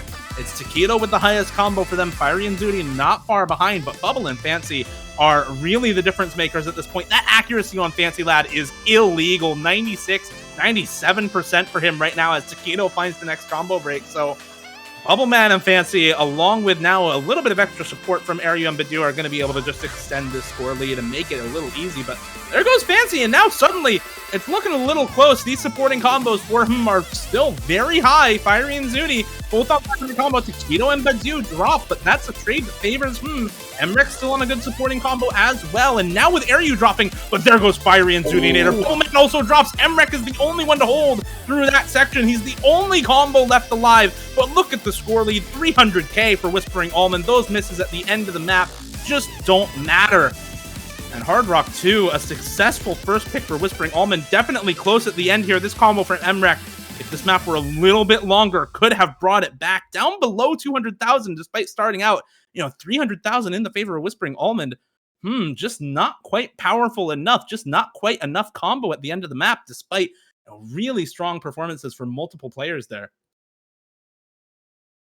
Well, there's that team performance that we talk about from Whispering Almond. There's 600,000 plus from Bubbleman and Fancy Lad besting every other player in the lobby there, and they're just all too confident on their own pick to open up here. Rightfully so. This is kind of what you expect from these teams. You very seldom see a break point coming into the early stages of these matches. They like to open up with those super confident picks, and they know exactly what they're doing here, these experienced tournament players. So into the beginning of this match, we've got no break points in both teams with some confident wins on their own picks. Yeah, so this is a bit of an interesting order of maps here, going from that map who it might not be too obvious when you look at the map, but the fact that it's pretty low BPM and it's Hard Rock, which means it's AR10, that map feels like it's very, very high approach rate, and now we're going to something that's AR 7.8, very complete opposite mapping styles. It's all linear patterns. And we're going from a super jump, snappy, high AR map to this, and some of the same players have to play this again, right? So going from one to the other, I think we might see a couple oopsies in the beginning while they adjust. Well, hopefully those adjustments happen quickly here. These matches aren't too long. Again, these are only first to 4 points to win these, so there's not too much left. Again, 2 picks in, and we're already a third of the way through our potential picks in this match. We've got one more of Whispering Almond's picks here before we get into those 2 consecutive picks out of team. If they are able to grab both of those, they are forcing match point there before Whispering Almond has their 3, which gives them a good opportunity to get that foothold they look for there. Players are going to kind of get settled into the lobby, ready to go. This is going to be a crucial point for Whispering Almond here. If is able to somehow take a break point on this hidden 3 pick here, they are basically setting themselves up for a guaranteed match point. I don't see any world where they lose both of their picks and then the pick to follow. Talk a little bit about what happened in the last set when we saw this played before. It was the Badu full combo generated so much of this score lead. You actually compare the player by player scores aside from those top scores, and it is either slightly favoring or slightly favoring Whispering Almond. Both of those bottom 3 scores for either team extremely close. Almost all of the score difference really coming from Badu versus Emrek, those 2 top scores. And if Badu finds a single miss on this map, especially in the middle portions, it can suddenly flip the other way. So looking across the board, you're looking for that consistency from Badu, from Emrek to pull out those high scores. Emrek definitely not having a good time with this beginning portion, though. Every member of has already broken their combos now. They all have to find the recovery. This early section with these high spacing flow aim jumps is so difficult to be consistent on. It's Bartek and Badu able to hold on their combos through that section. Those jumps look so unassuming, there's no heavy overlaps or anything, but that type of patterning is just so tough to do on this low of an approach rate. AR 7.8, as just everybody is really struggling with this. Bowman, Bartek, and Kablaze all missing for Whispering Almond. Emrek, Taquito, and Zudi all missing for It's Fiery Rage with the highest combo on the side of but once again Badu on the FC, holding on to the high combo for Whispering Almond, holding on to the score lead for Whispering Almond right now as well. Basically all on him to generate that lead for the team. Well, Badoo's the player that you want on your side for a pick like this, holding that confident score. He's barely dropped some accuracy here, but as Zudinator finds another break for team, that FC for Badoo is still going to hold up, but a double break from his teammates is going to give it back over to in a triple break. It's Bubbleman holding the supporting score, though. Fiery Rage and Emrek are on very high combo right now. Both of them holding can be massive for this team. That score lead is actually shrinking because of the extra combo on the side of But if Badoo holds, it's going to be so close. He needs to hold on through this ending section as repeated breaks come through for the rest of Whispering Almond. But there goes Emrek and Fiery Rage, both of them breaking at the same time. And it's only Taquito left for The end of the map determines the entire outcome. As it's not Badoo who breaks, it's the entirety of the rest of the lobby, all dropping at the end of the map. Fiery Rage and Emrek is not able to hold, man. And Badoo, 2 FCs in a row on this map. 2 in a row. He's just too good. One of them needed to hold. One of Fiery Rage or Emrek needed to hold through that ending, and both of them breaking basically at the same point in the score lead. Just under 100,000 flies back over to Whispering Almond with Badoo. Once again, he proves why he is so crucial to this roster on these gimmick-favored maps. He is just simply the best at them, and there is basically no other way to put it at this point. He's consistently shown us that he can play through these maps with high accuracy. He's ready for them. He puts the performances up when he needs to, and it's winning his team points when they need them most. And that is a 2-1 for Whispering Almond now going into 2 consecutive picks now. Wants to grab both of these right now. They need to force that match point to get themselves right into this. Yeah, I mean, it's what you have to do when you have a player like that. Like, it's good that they're able to realize they can just slowly play around him. There are so many good players on both teams, but when you have Badoo who is just clearly better at something, you need to abuse that, and they certainly are. On the other side, though, now we're going to be seeing some Nomad tech, and this one is really fast. This one, I would say, kind of has a little bit of that skill cap element we're talking about on the side of like Emrek and Whitecat. We're definitely expecting to see both of them here. I think I would say this pick is certainly hovering around them. Well, if anything, we've seen it proven to us that is all too confident on their own picks here. They are very, very confident in their team consistency across the board on these picks. We saw it, we mentioned on Nomad 1, only dropping about 20,000 score from yesterday. You know, to put up that performance twice is absolutely ridiculous on a pool this hard. And, you know, this Nomad 3 pick we saw yesterday, they improved from the first set to the second set by almost 600,000 score across their team. If they're able to do that again and put up that score here, or maybe even potentially improve it again, they are going to be so well off on this pick right here. And I think, you know, this could be the turning point of the match for them. If they're able to get this, I think they are going to have a very good time going into that hidden 1 pick afterwards. Nomad 4 might be a little contested, but we've seen Whitecat over the course of these past few weeks be very confident on those maps as well. So we'll get into it. We'll see. This could be that point in the match that we look for here for Team This is really, I think, also where it comes down to if this pick does go the wrong way. You know, the last pick that's left up here for the side of Whispering Almond in that Nomad 4 pick. We said it was contested. It's going to be really interesting to watch that once we get there. But these players, for they've played this map a couple of times already. They know exactly what patterns to expect. Bartek and Emrek, along with Taquito, with a few early breaks. But these tech players from Whispering Almond are not to be sneezed at. Bubbleman, Airyu, and Fancy Lad still on the full combos. Whitecat and Zudinator matching. Better accuracy for keeping the score lead on their side as now combo breaks come through for both Bartek and Airyu on the side of Whispering Almond. Zudinator matching one of those combo breaks, as well as Taquito now dropping the combo for the side of Emrek as well drops now, and it's just Whitecat holding on for right now. Bubbleman and Fancy Lad both with full combos for the side of Whispering Almond, as this pick is just going awry right now for Whitecat absolutely needs to hold. He was not their top performer yesterday on this pick. It was Emrek able to pull out 540k on this map. Oh, but what? There's a Whitecat double break from Whispering Almond. Yeah, both Bubble Man and Fancy Lad breaks, but there goes White as well. And now it's the supporting scores to pay attention to. Bartek and Aryu, while we've been talking about these high scores that built up these supporting scores, there goes Aryu with no combo now, but it's Bartek versus Zudinator, with Bartek having a 200 combo lead and almost a 150,000 score lead as well. The ending of this map is absurd. The longer Bartek can hold this like really huge combo lead, the more impactful it will be.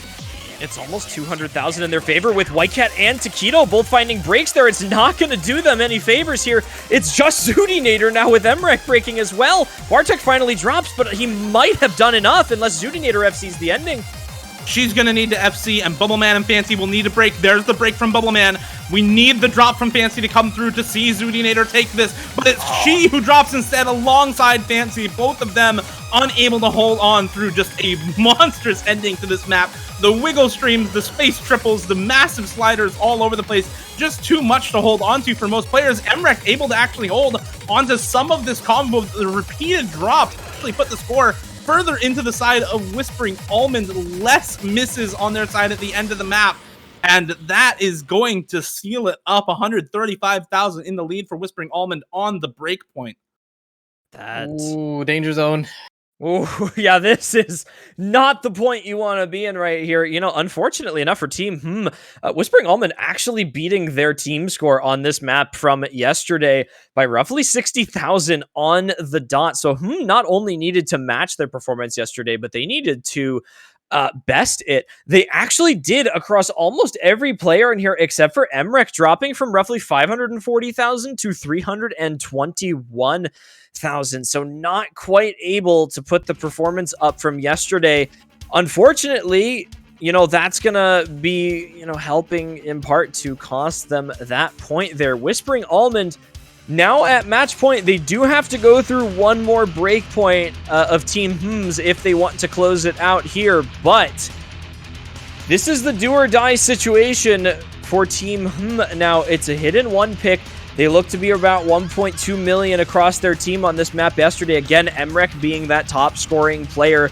They need a team improvement on this right here. There is no question asked here.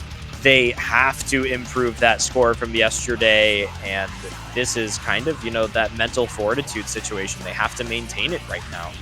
No, this is literally it. Just these next two maps are everything for them. They can't lose any of them. They must win these two and then the tiebreaker for this set if they want to keep going on, right? And then after that, there's two more sets they have to win after that. The advantage that Whispering Almond has right now is so comfortable for them, but that can also kind of play against you, you know, like the nerves can be there once you know any single one of these maps can just mean the end, right? And like you're winning the whole thing. So I don't think any of these players are affected by that. They're all like seasoned tournament veterans that you see all over the place. So I don't think they have that anymore.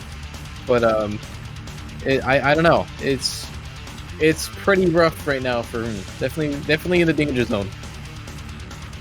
Well, the danger zone is not where you want to be when you are 2 sets down and 2 points down. But Team with the prowess they have on this roster and the potential scores they could put up are definitely in a position to make this work. But it all starts here. They need, at the very least, to start off with their own pick here. If they can't get this one here, then it's going to be all over. So we'll get into it. See. For their credit, if there's anywhere you want to be in the danger zone, it's on your own pick. Something you're confident enough to put out there. As we said, a map they're guaranteed to play almost with this hidden one pick. So awkward, all of the flow aim and transitions between the flow and snap aim in this map.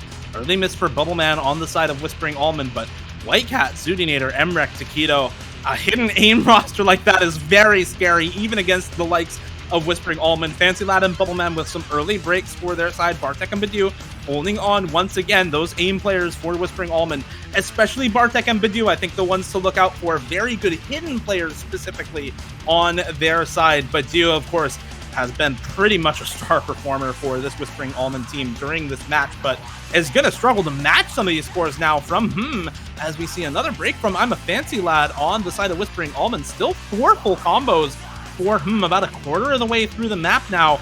There finally goes Zudinator. The wide angle jumps right after that high BPM burst. too much for her to hold on to the combo, and Taquito as well follows, but there goes Badu. Now it's only Bartek holding on for Whispering Almond, as we see Whitecat and Emrek, the top 2 players in the game, still holding on to the combo on the aim pick right now.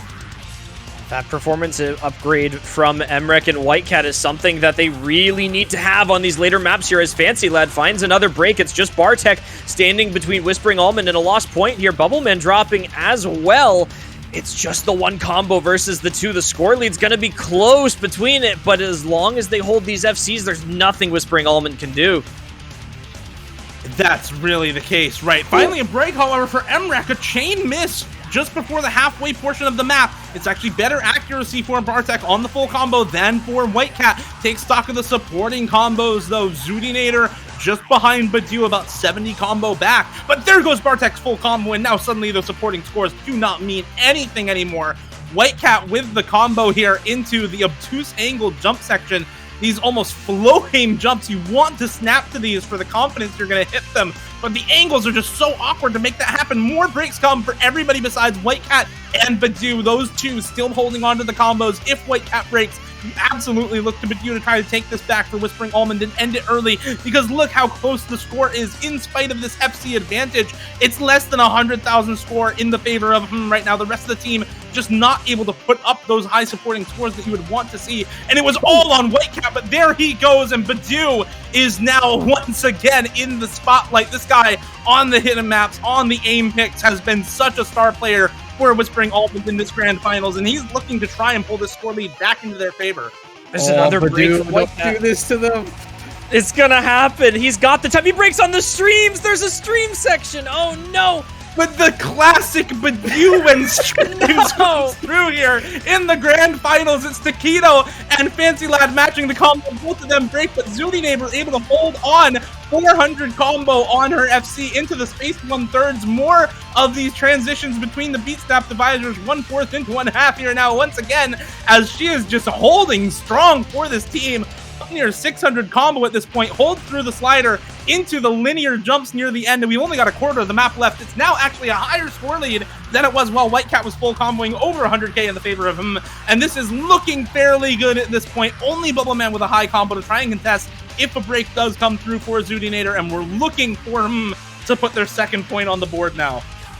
There is nothing Whispering Almond can do about this right now. Zudinator matching anything they can put up, and even so, a quadruple reset for Whispering Almond right there, and that is just absolutely going to do it. Team coming in and doing exactly what they needed to do. They're going to take the point on their own pick. They are going to get this match back to 3-2, and now we are going to get into that interesting situation. We have Team closing this out into the ending. Zudinator gonna FC the ending jumps for a 1.5 million team score.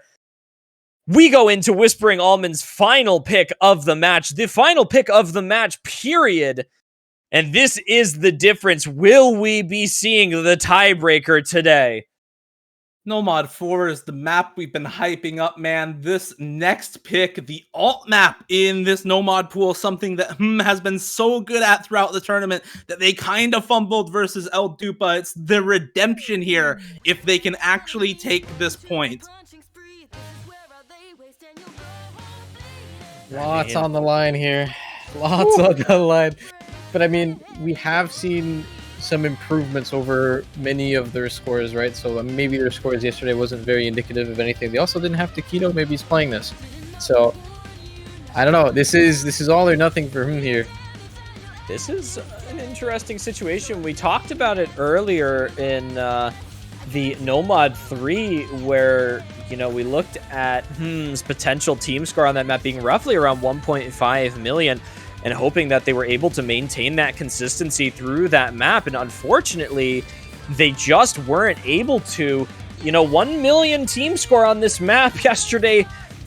From what we've seen out of Whispering Almond thus far, it's going to be far-fetched to say that that's going to be enough for them to take the win on this pick. This is a very difficult Nomad format. This is not something that we see too often in terms of, you know, a conventional Nomad 4, quote-unquote. So we have a very interesting map ahead of us. This was actually banned in the 2nd and 3rd sets. It was so RNG for those two teams yesterday. Emrek was that top scorer. Once again, they're going to have to see that big step up from him, I think, on this map to get right back into it. We've seen him continuously maybe underperform a little bit on some of the maps that we saw him top scorer for his team yesterday. But if he's able to find that recovery on the No Mod 4 here, he's going to make it work for his team. They have to get to that tiebreaker. They have to win the tiebreaker afterwards in order to bring this to another set. We have our final potential lineups of this match now. Airyu, Bubbleman, Badoo, Fancy Lad for Whispering Almond team. White Cat, Zudinator, Emrek, Fiery Rage. This is do or die. This is 2 to 3 requirement for team to win this map here. They already had that requirement on the previous pick as well. They were able to pull through on Hidden One. We got a really similar lineup for this one. White Cat, Zudinator, Emrek, and Fiery Rage in for trying to make the break point happen here, needing to pull it back, needing to get to that tiebreaker, absolutely wanting to force Palace of Melancholia here. The second set in the match. Whispering Almond with that set advantage due to being in the winner's bracket, already up 2-0. This is tournament life on the line for 3 full combos for both teams right now. Zudinator with a second miss. Bubbleman and Airyu now with another miss for Whispering Almond. 3 full combos to 2 in favor. Fancy Lad and Badoo holding for Whispering Almond. White Cat, Emrek, and Fiery Rage on the full combos for Airyu finding another break for them as well, but White Cat drops the full combo for Zudinator has some supporting combo, but not enough to match that coming out of Bubbleman. And the accuracy actually doing a lot of work for Whispering Almond right now. Part of the reason why they're able to have the score lead, despite a relatively close combo case right now. 2 FCs to 2, but 99.5, 99.7 on Fancy Lad right now. But there goes his FC. Badoo now the only full combo remaining for Whispering Almond. Bubbleman with the good supporting score, but Airyu not able to keep up. There goes Bubbleman, there goes Fancy Lad, and there goes Airyu, but there also goes Fiery Rage. 1 full combo to 1 right now. Emrek versus Badoo on the alt pick. Zudinator with the supporting combo to bring it back towards him, but there she goes as well. Oh, it's so now it's only 2 scores. It's Emrek versus Badoo. Once again, these two, man, these have been the MVPs all throughout this match. Badoo is just absolutely popping off on so many of these maps, but it has to come down for to Emrek, the #1 player in the world, tournament monster as of recent. He needs to hold on. He needs to force this tiebreaker. If he can hold the combo, it's a win for But there he goes. He finds the slider break exactly halfway through the map, and that is just disaster for Whispering Almond. Badoo has to break right now. He drops the 50, but he's still holding onto the combo, approaching that 1100 mark.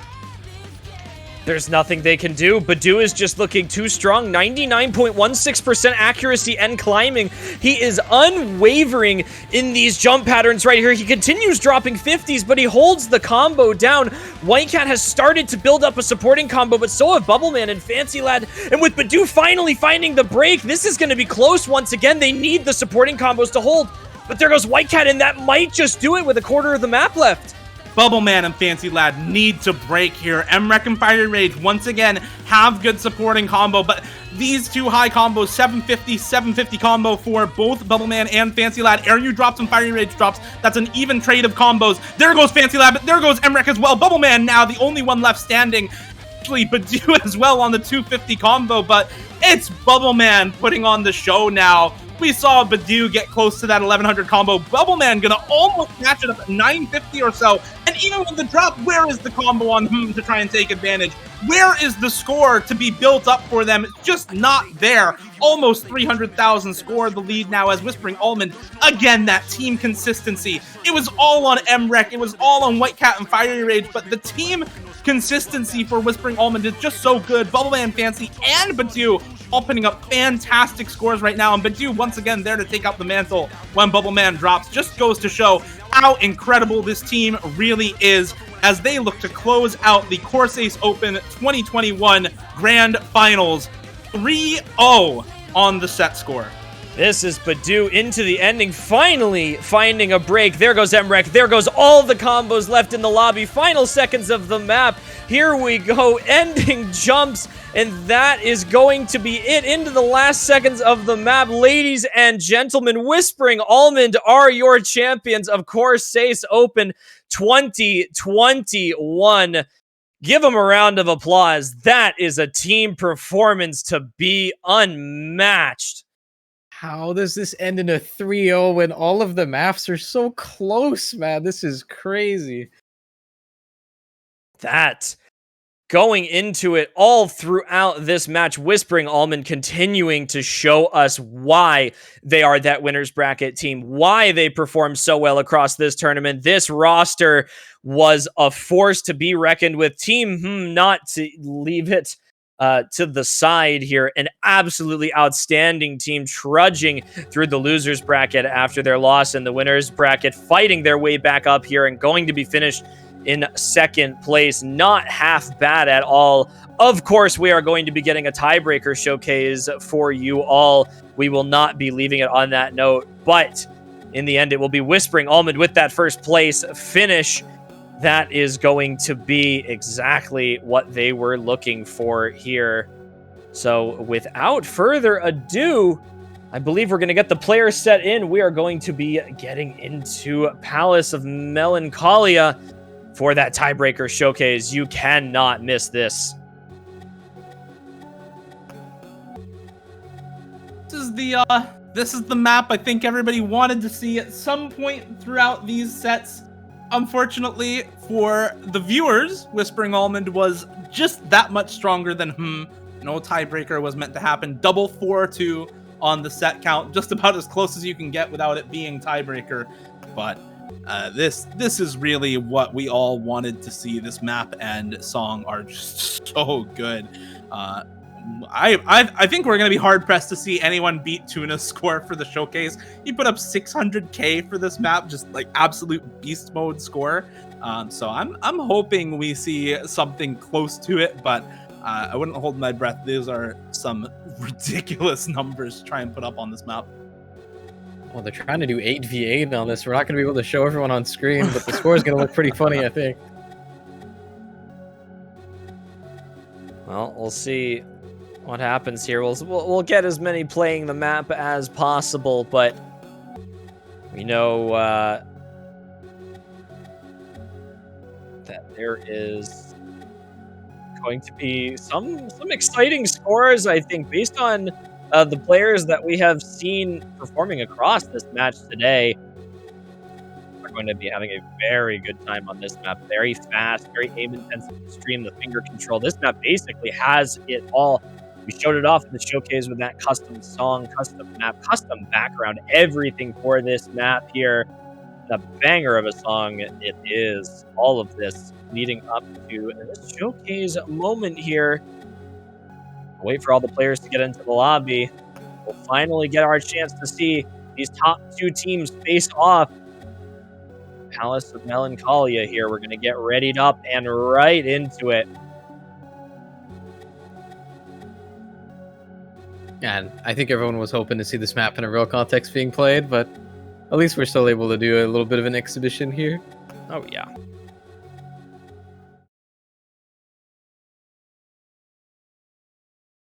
What a match that was, though. I can't believe that ended in a 3-0. That is like the fakest like set result I've ever seen. Like every map was so close. Like so many like sub 100k differences. So many pop-offs from both teams.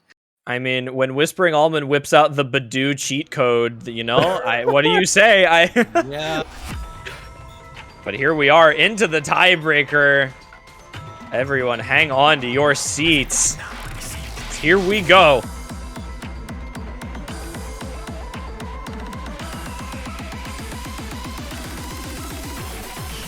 Some early misses from Whitecat and Zoodinator on this one. Into the slower sliders now. I say slow, but they're still relatively fast, man. These are still across the screen sliders. It's not exactly an easy section, even though it's the downtime portion of the map. And now we really get into it proper. Into the burst part, into the speed section of the map. Airyu, Fancy Lad, Whitecat, Bubbleman, all finding breaks on some of the accelerating streams here during the speedier part. Taquito as well, dropping down on the hidden. Zoodinator also taking hidden on this one. Emrek and Matthew holding on to the full combos right now. Both of those players really insane all-rounders and kind of showing it off here, the only two to hold on to their combos at the moment. Emrek is kind of borrowing everyone else in the lobby's accuracy right now, just making this map... he still has 99.5. I mean, Matthew just broke, and Emrek has 99.5. Do we call him the Australian Vaxe, or do we now call Vaxe the Australian Emrek? Like, Vaxe is the American Emrek. Vaxe is now the American Emrek. Yeah, like he is. This. What is this accuracy? Why is he? How do you do this? Well, we got a difficult section coming up here. We got some tough sliders. We got finger control coming after that, some back and forths. We'll see if he's able to hold through. These are very difficult to maintain that aim through. You can be thrown off very easily through this section, but he's holding strong here. The accuracy's maintaining. We got a couple more seconds of this with those slider streams here. He holds through the transition between them into the burst. If he makes it through this section, he's got some combo to go. Emrek is already at the #1 combo. Emrek is currently, the map is qualified, not ranked, but he's currently #1 with 1306 combo. So if he's was holding 4v1, this would be #1 on the map. He is making it through the slider section. He doesn't get caught on that slider tick right there. He's going to go through this right here. He's got one more of those sliders to go. He's got one more. He can't miss the slider tick. What is this, dude? It comes the down sight read check slider. He gets both of them. He got it. Oh my, what is this score, man? He's comboing through this. What is this accuracy? Above 98%. Nobody else even close. 97% from Mavi, the next highest that we have in the lobby. Yeah, writing out okay, Emrek. Like, all right, can we get the streamer to turn up the volume for this second section here? I think we need a volume check. Yeah, there we go. This is what we look for. Emrek does slider break. He doesn't even miss. Oh, there's the miss. Oh, there's finally. the miss. He's nervous now.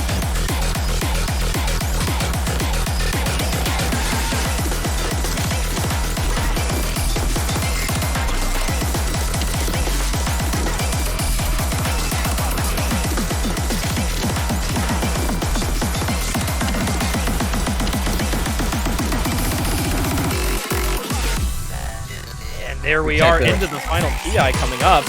We have to appreciate the song a little bit. A little bit of the song appreciation. We're going to appreciate the whole damn thing. This is Oh my goodness. We got a big section up here with the sliders, a little bit of finger control. We got some 1/3s coming up as well after the ending of this part here. It's going to be coming up right about now. And then we got that final PI, and that's where it really picks up. And here we go. I'm so ready for the last PI time. We've got some combo from Emrek.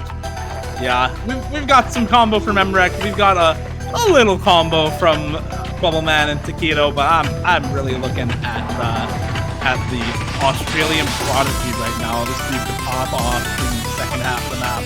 I would like to point out that Emrek is still 250,000 score shy of Flying Tuna's correct score on the showcase. Yeah. Once again, Flying Tuna, a little bit good at the game. But here we go. Also, like, let's see what he can do here in the last quarter of the map. Still on 97 accuracy, still holding the full combo as everyone else drops in the entire lobby. He's just going off. Space Stream's high BPM burst, doesn't matter. Finally finds the drop, but only one miss, and is still holding pretty ridiculous accuracy to boot. This is just honestly next level. If this tiebreaker actually happened, holy moly, that is one hell of a performance. Can I make a note of the fact that Taquito is not too far behind with Hidden? 320,000? I mean, just look at how one-sided, dude, all 4 players on screen, by the way, for Team E are beating the other 4 players. I cannot even fathom the fact that Taquito has a mod on for this. He's got 96% accuracy. I mean, I don't think it's much of a surprise for Zudi and It's not Taquito, a right? surprise. They're gonna play Hidden of and those. everything. Oh my gosh, both of them. Yeah, this map not being a Badu map means that we see exactly how good these all-rounders from Team are. Like, that skill cap check is just kind of ridiculous. Shows exactly how good some of these players are. Absolutely fantastic scores from multiple members on their side. And even if you look at like the leaderboard, even though it's just qualified right now, Emrek is #1, Zudi is #3, Taquito's #5, and White Cat is #10. Like, this is their map, right? Imagine if this map was actually played in the match, I think Whispering Almond should be very content with the fact that they did not have to play the tiebreaker, because I think it would have looked like this every single set. This is like death on screen right now. This is just not something you can test. But that tiebreaker, man, how favored that was to Team Their performance on that just shines above and beyond what anyone else would ever hope to put up on that map as a team score, even not just a solo performance. And that's the difference. But with the tiebreaker having been played, that is the official conclusion of this match. We will say our final congratulations to Whispering Almond and Team with those top 2 placements in the tournament here. Congratulations to El Dupa for the 3rd place finish as well. But do not go anywhere.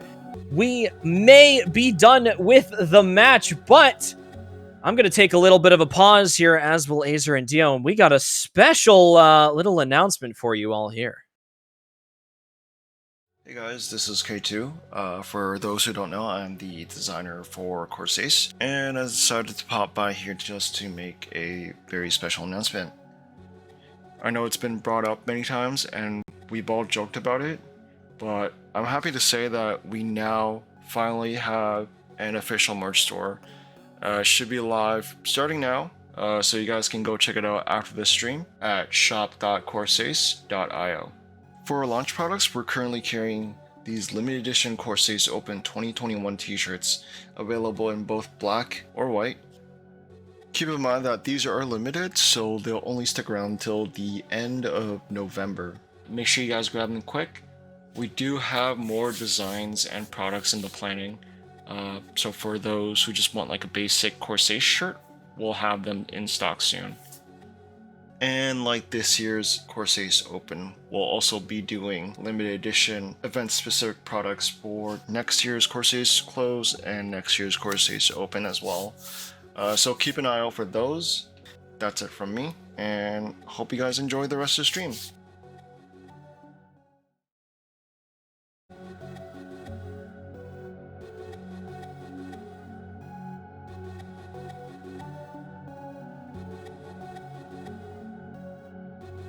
Well, I, for one, am super excited to finally get my hands on some Corsace merch, actually. It's been something that I think a lot of people have joked about, getting OSU merch from specific OSU tournaments, but this is...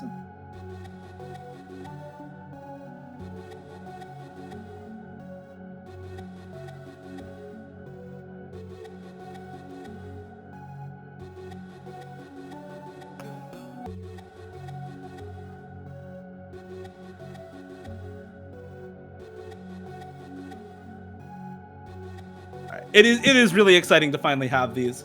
It is very exciting to finally have all of the merch here as we see Bubble Man just keep going. He's too crazy on this map. We are going to take another short break, by the way, but we've got a couple other things if you want to stick around to see the real in-depth analysis of what happened during the tournament. We've got a few other player stats to go over, plus some MVPs to give out for a few of our players, plus of course, the final thank you to all of the staff. So thanks to everybody for watching. Stick around. In about 5 minutes, we'll be started up once again.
And with that, ladies and gentlemen, we are back for a little bit of a different segment here. We got some player statistics for you all. We are going to have some MVP ratings for each of the players. Should be just a second. We pull everything together for you all. We'll get ready. You'll get a chance to kind of look over, the actual numbers behind the performances that you just saw during the match that we played. You can imagine players that we talked about the whole time. You've had Emrek, we've had Bubbleman, we've had Batu, plenty of other people going through this. And we'll see how those reflect in just a moment. So we're going to be getting those stats up soon.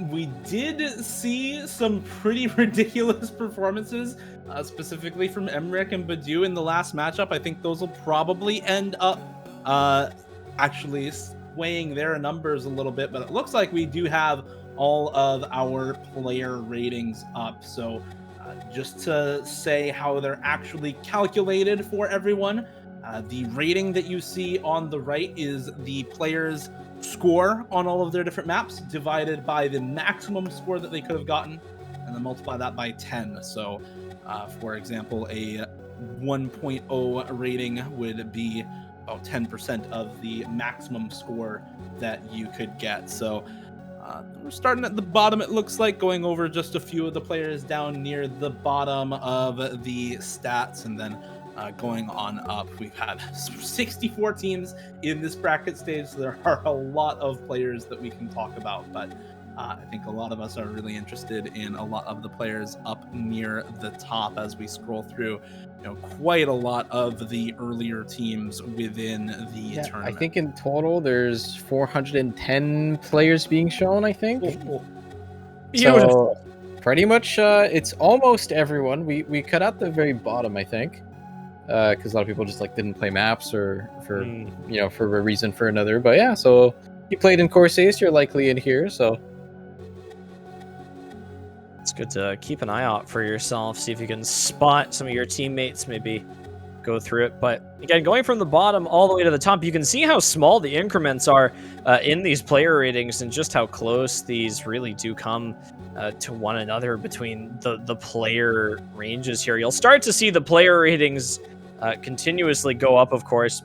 As we get to those top teams, you'll see the concentration of the team rosters kind of a little bit get a little closer together. Right now we had a lot of the team names split up by players versus, you'll start to get up to those top players and you'll see the teams kind of listed maybe 1, 2, or 3 in a row. We'll move through some of these teams. You'll see the map count go up as well as the player ratings generally go up. The more well-rounded players, the players that are going to be the high performers, going to be going through more maps, unless we're looking at maybe some specialists every once in a while. But you'll kind of get an idea of how it's broken down here. Yeah, still a lot of players to go through. We're around the top 140 or so right now still. So seeing a lot of the, I would say, top performers in any of the teams that I would say went out in around quarterfinals or so here. A little bit all over the place. There's, of course, so many people that it's hard to specifically pinpoint anyone for some time anyway. We'll talk about some of the players at the top. I think you may already know a couple of them. But, yeah, I mean, lots of people are playing in Corsace, right? So it's nice to have a little bit of that recognition, seeing how everybody did. Yeah. So we'll continue going up the line. We're kind of hitting about the halfway point here. We went past the 0.5 range right there. We're going to get you right back up there. But you kind of see where the names, and not necessarily for nothing, the names start to become a little bit more well-known. You start to hit that 0.5 and up range, and you get those more experienced tournament players. They start to play those high-level tournaments a lot more. You'll see the faces and the names around, and you'll maybe start to recognize quite a few more as we get up. Maybe some OWC players kind of filling in the spots here, but these increments are going to get a little bit wider between the players here. You'll see less players having the same player rating. It'll kind of jump up maybe 1 or 2 per placement that we go through here.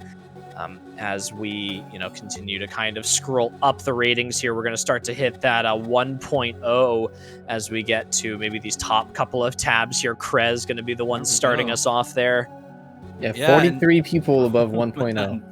Yeah, these are really your top performers. You can look at pretty much any of these names, and I think a large portion, at least, of the people even watching this will probably recognize a lot of these names. Varvalian, for example. Now we get BTMC, Kablaze, Red Pixel, Arnold, Peko Camping or Intercamping, Shield, Reedcat, Crystal, Toyostada, like so many names that I think just about everybody knows. As we go once again back to the bottom, we'll get ourselves right back up to the top here. But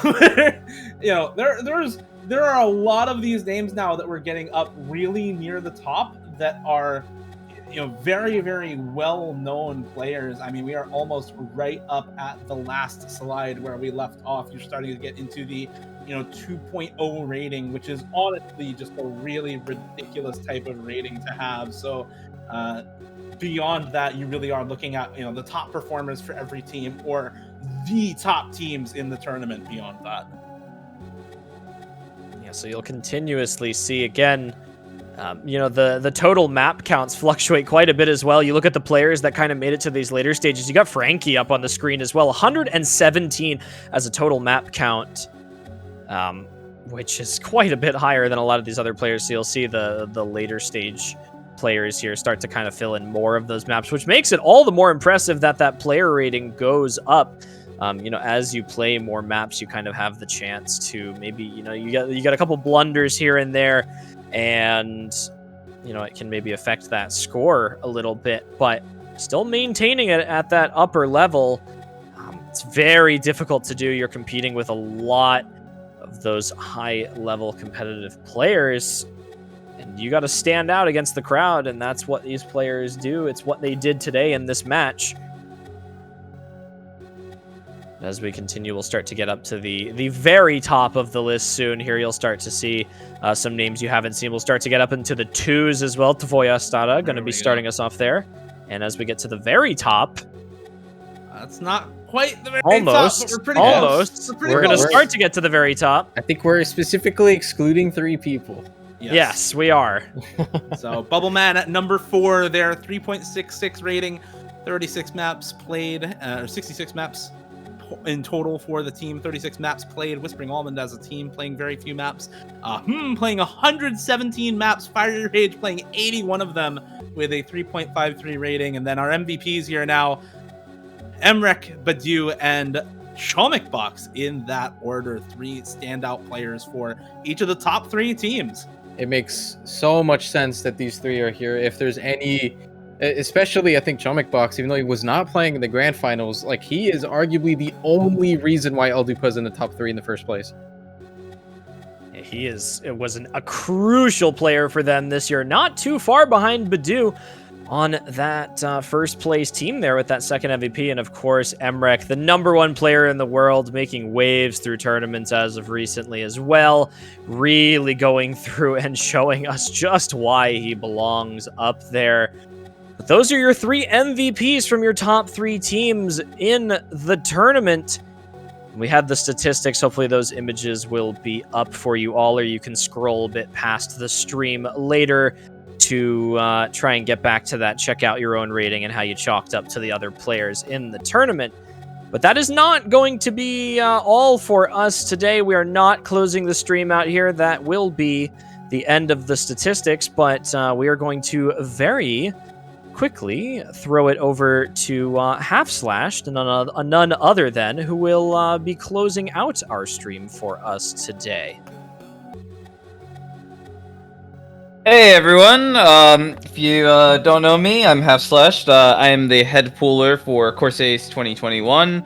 I just kind of wanted to give a couple last-minute stats for some of the map pool work that we've been going on with. As you guys know, Corsace is fully custom. We did a total of 150 maps, so 30 more than last year. And so, we scaled up quite a bit. So in terms of maps, we have 86 unique hosts, 16 collabs, and 93 mappers involved in the final product, with probably 120-ish mappers involved from the beginning. So it's quite a lot, probably 4 times bigger team than last year. And then let's see, as far as some of the shoutouts, the person who did the most maps this year was none other than Nao Tamori. He did 6 maps, so we tried to keep people doing maps to a minimum, so that is quite extraordinary. And as far as shoutouts, from the mapper side, shoutouts to Deka and Yaspo for speed mapping some stuff like less than a week before release. Deka speed mapped the round of 16 Hidden 1, and Yaspo doing the semifinals Hard Rock 2, so thank you to that. On the advisor side, AJT, OMG4s, and Legless were a tremendous help. I could not have balanced things as well without them, so thank you guys. Really appreciate the help. From the playtesting side, definitely want to give a shout out to Nissan. He was probably the most consistent year-round test player. He was always there to play maps that we just had done. You just say, oh, you guys want maps played? Yeah, sure, I'm around. So really appreciate that. And Flying Tuna, he had an unexpected delay in his military time, but as a result, he was able to really help us out with some of these last replays and just late stage pool testing. So thank you so much. From the sound team, Captain 1 and Relazy, couldn't have done it without you guys. You guys really saved my skin on some of the song choices, and other decisions. So thanks, guys. And then as far as other miscellaneous behind the scenes stuff, we have Azer. He helped put together this pool format that let us get a lot of flexibility in there while keeping it somewhat fair and balanced on skill sets. Chemo picked up a lot of the hit sounding, tried to get involved everywhere, and help out with the song choices. And Consumer Bean helped with streaming some of the test matches we had on some of these pools, especially in the early rounds. So once again, thanks guys. And as far as next year, we're going to be sending out a player feedback form to get some thoughts, because the new pooling team will definitely need them. So that's all I got. So thanks, guys.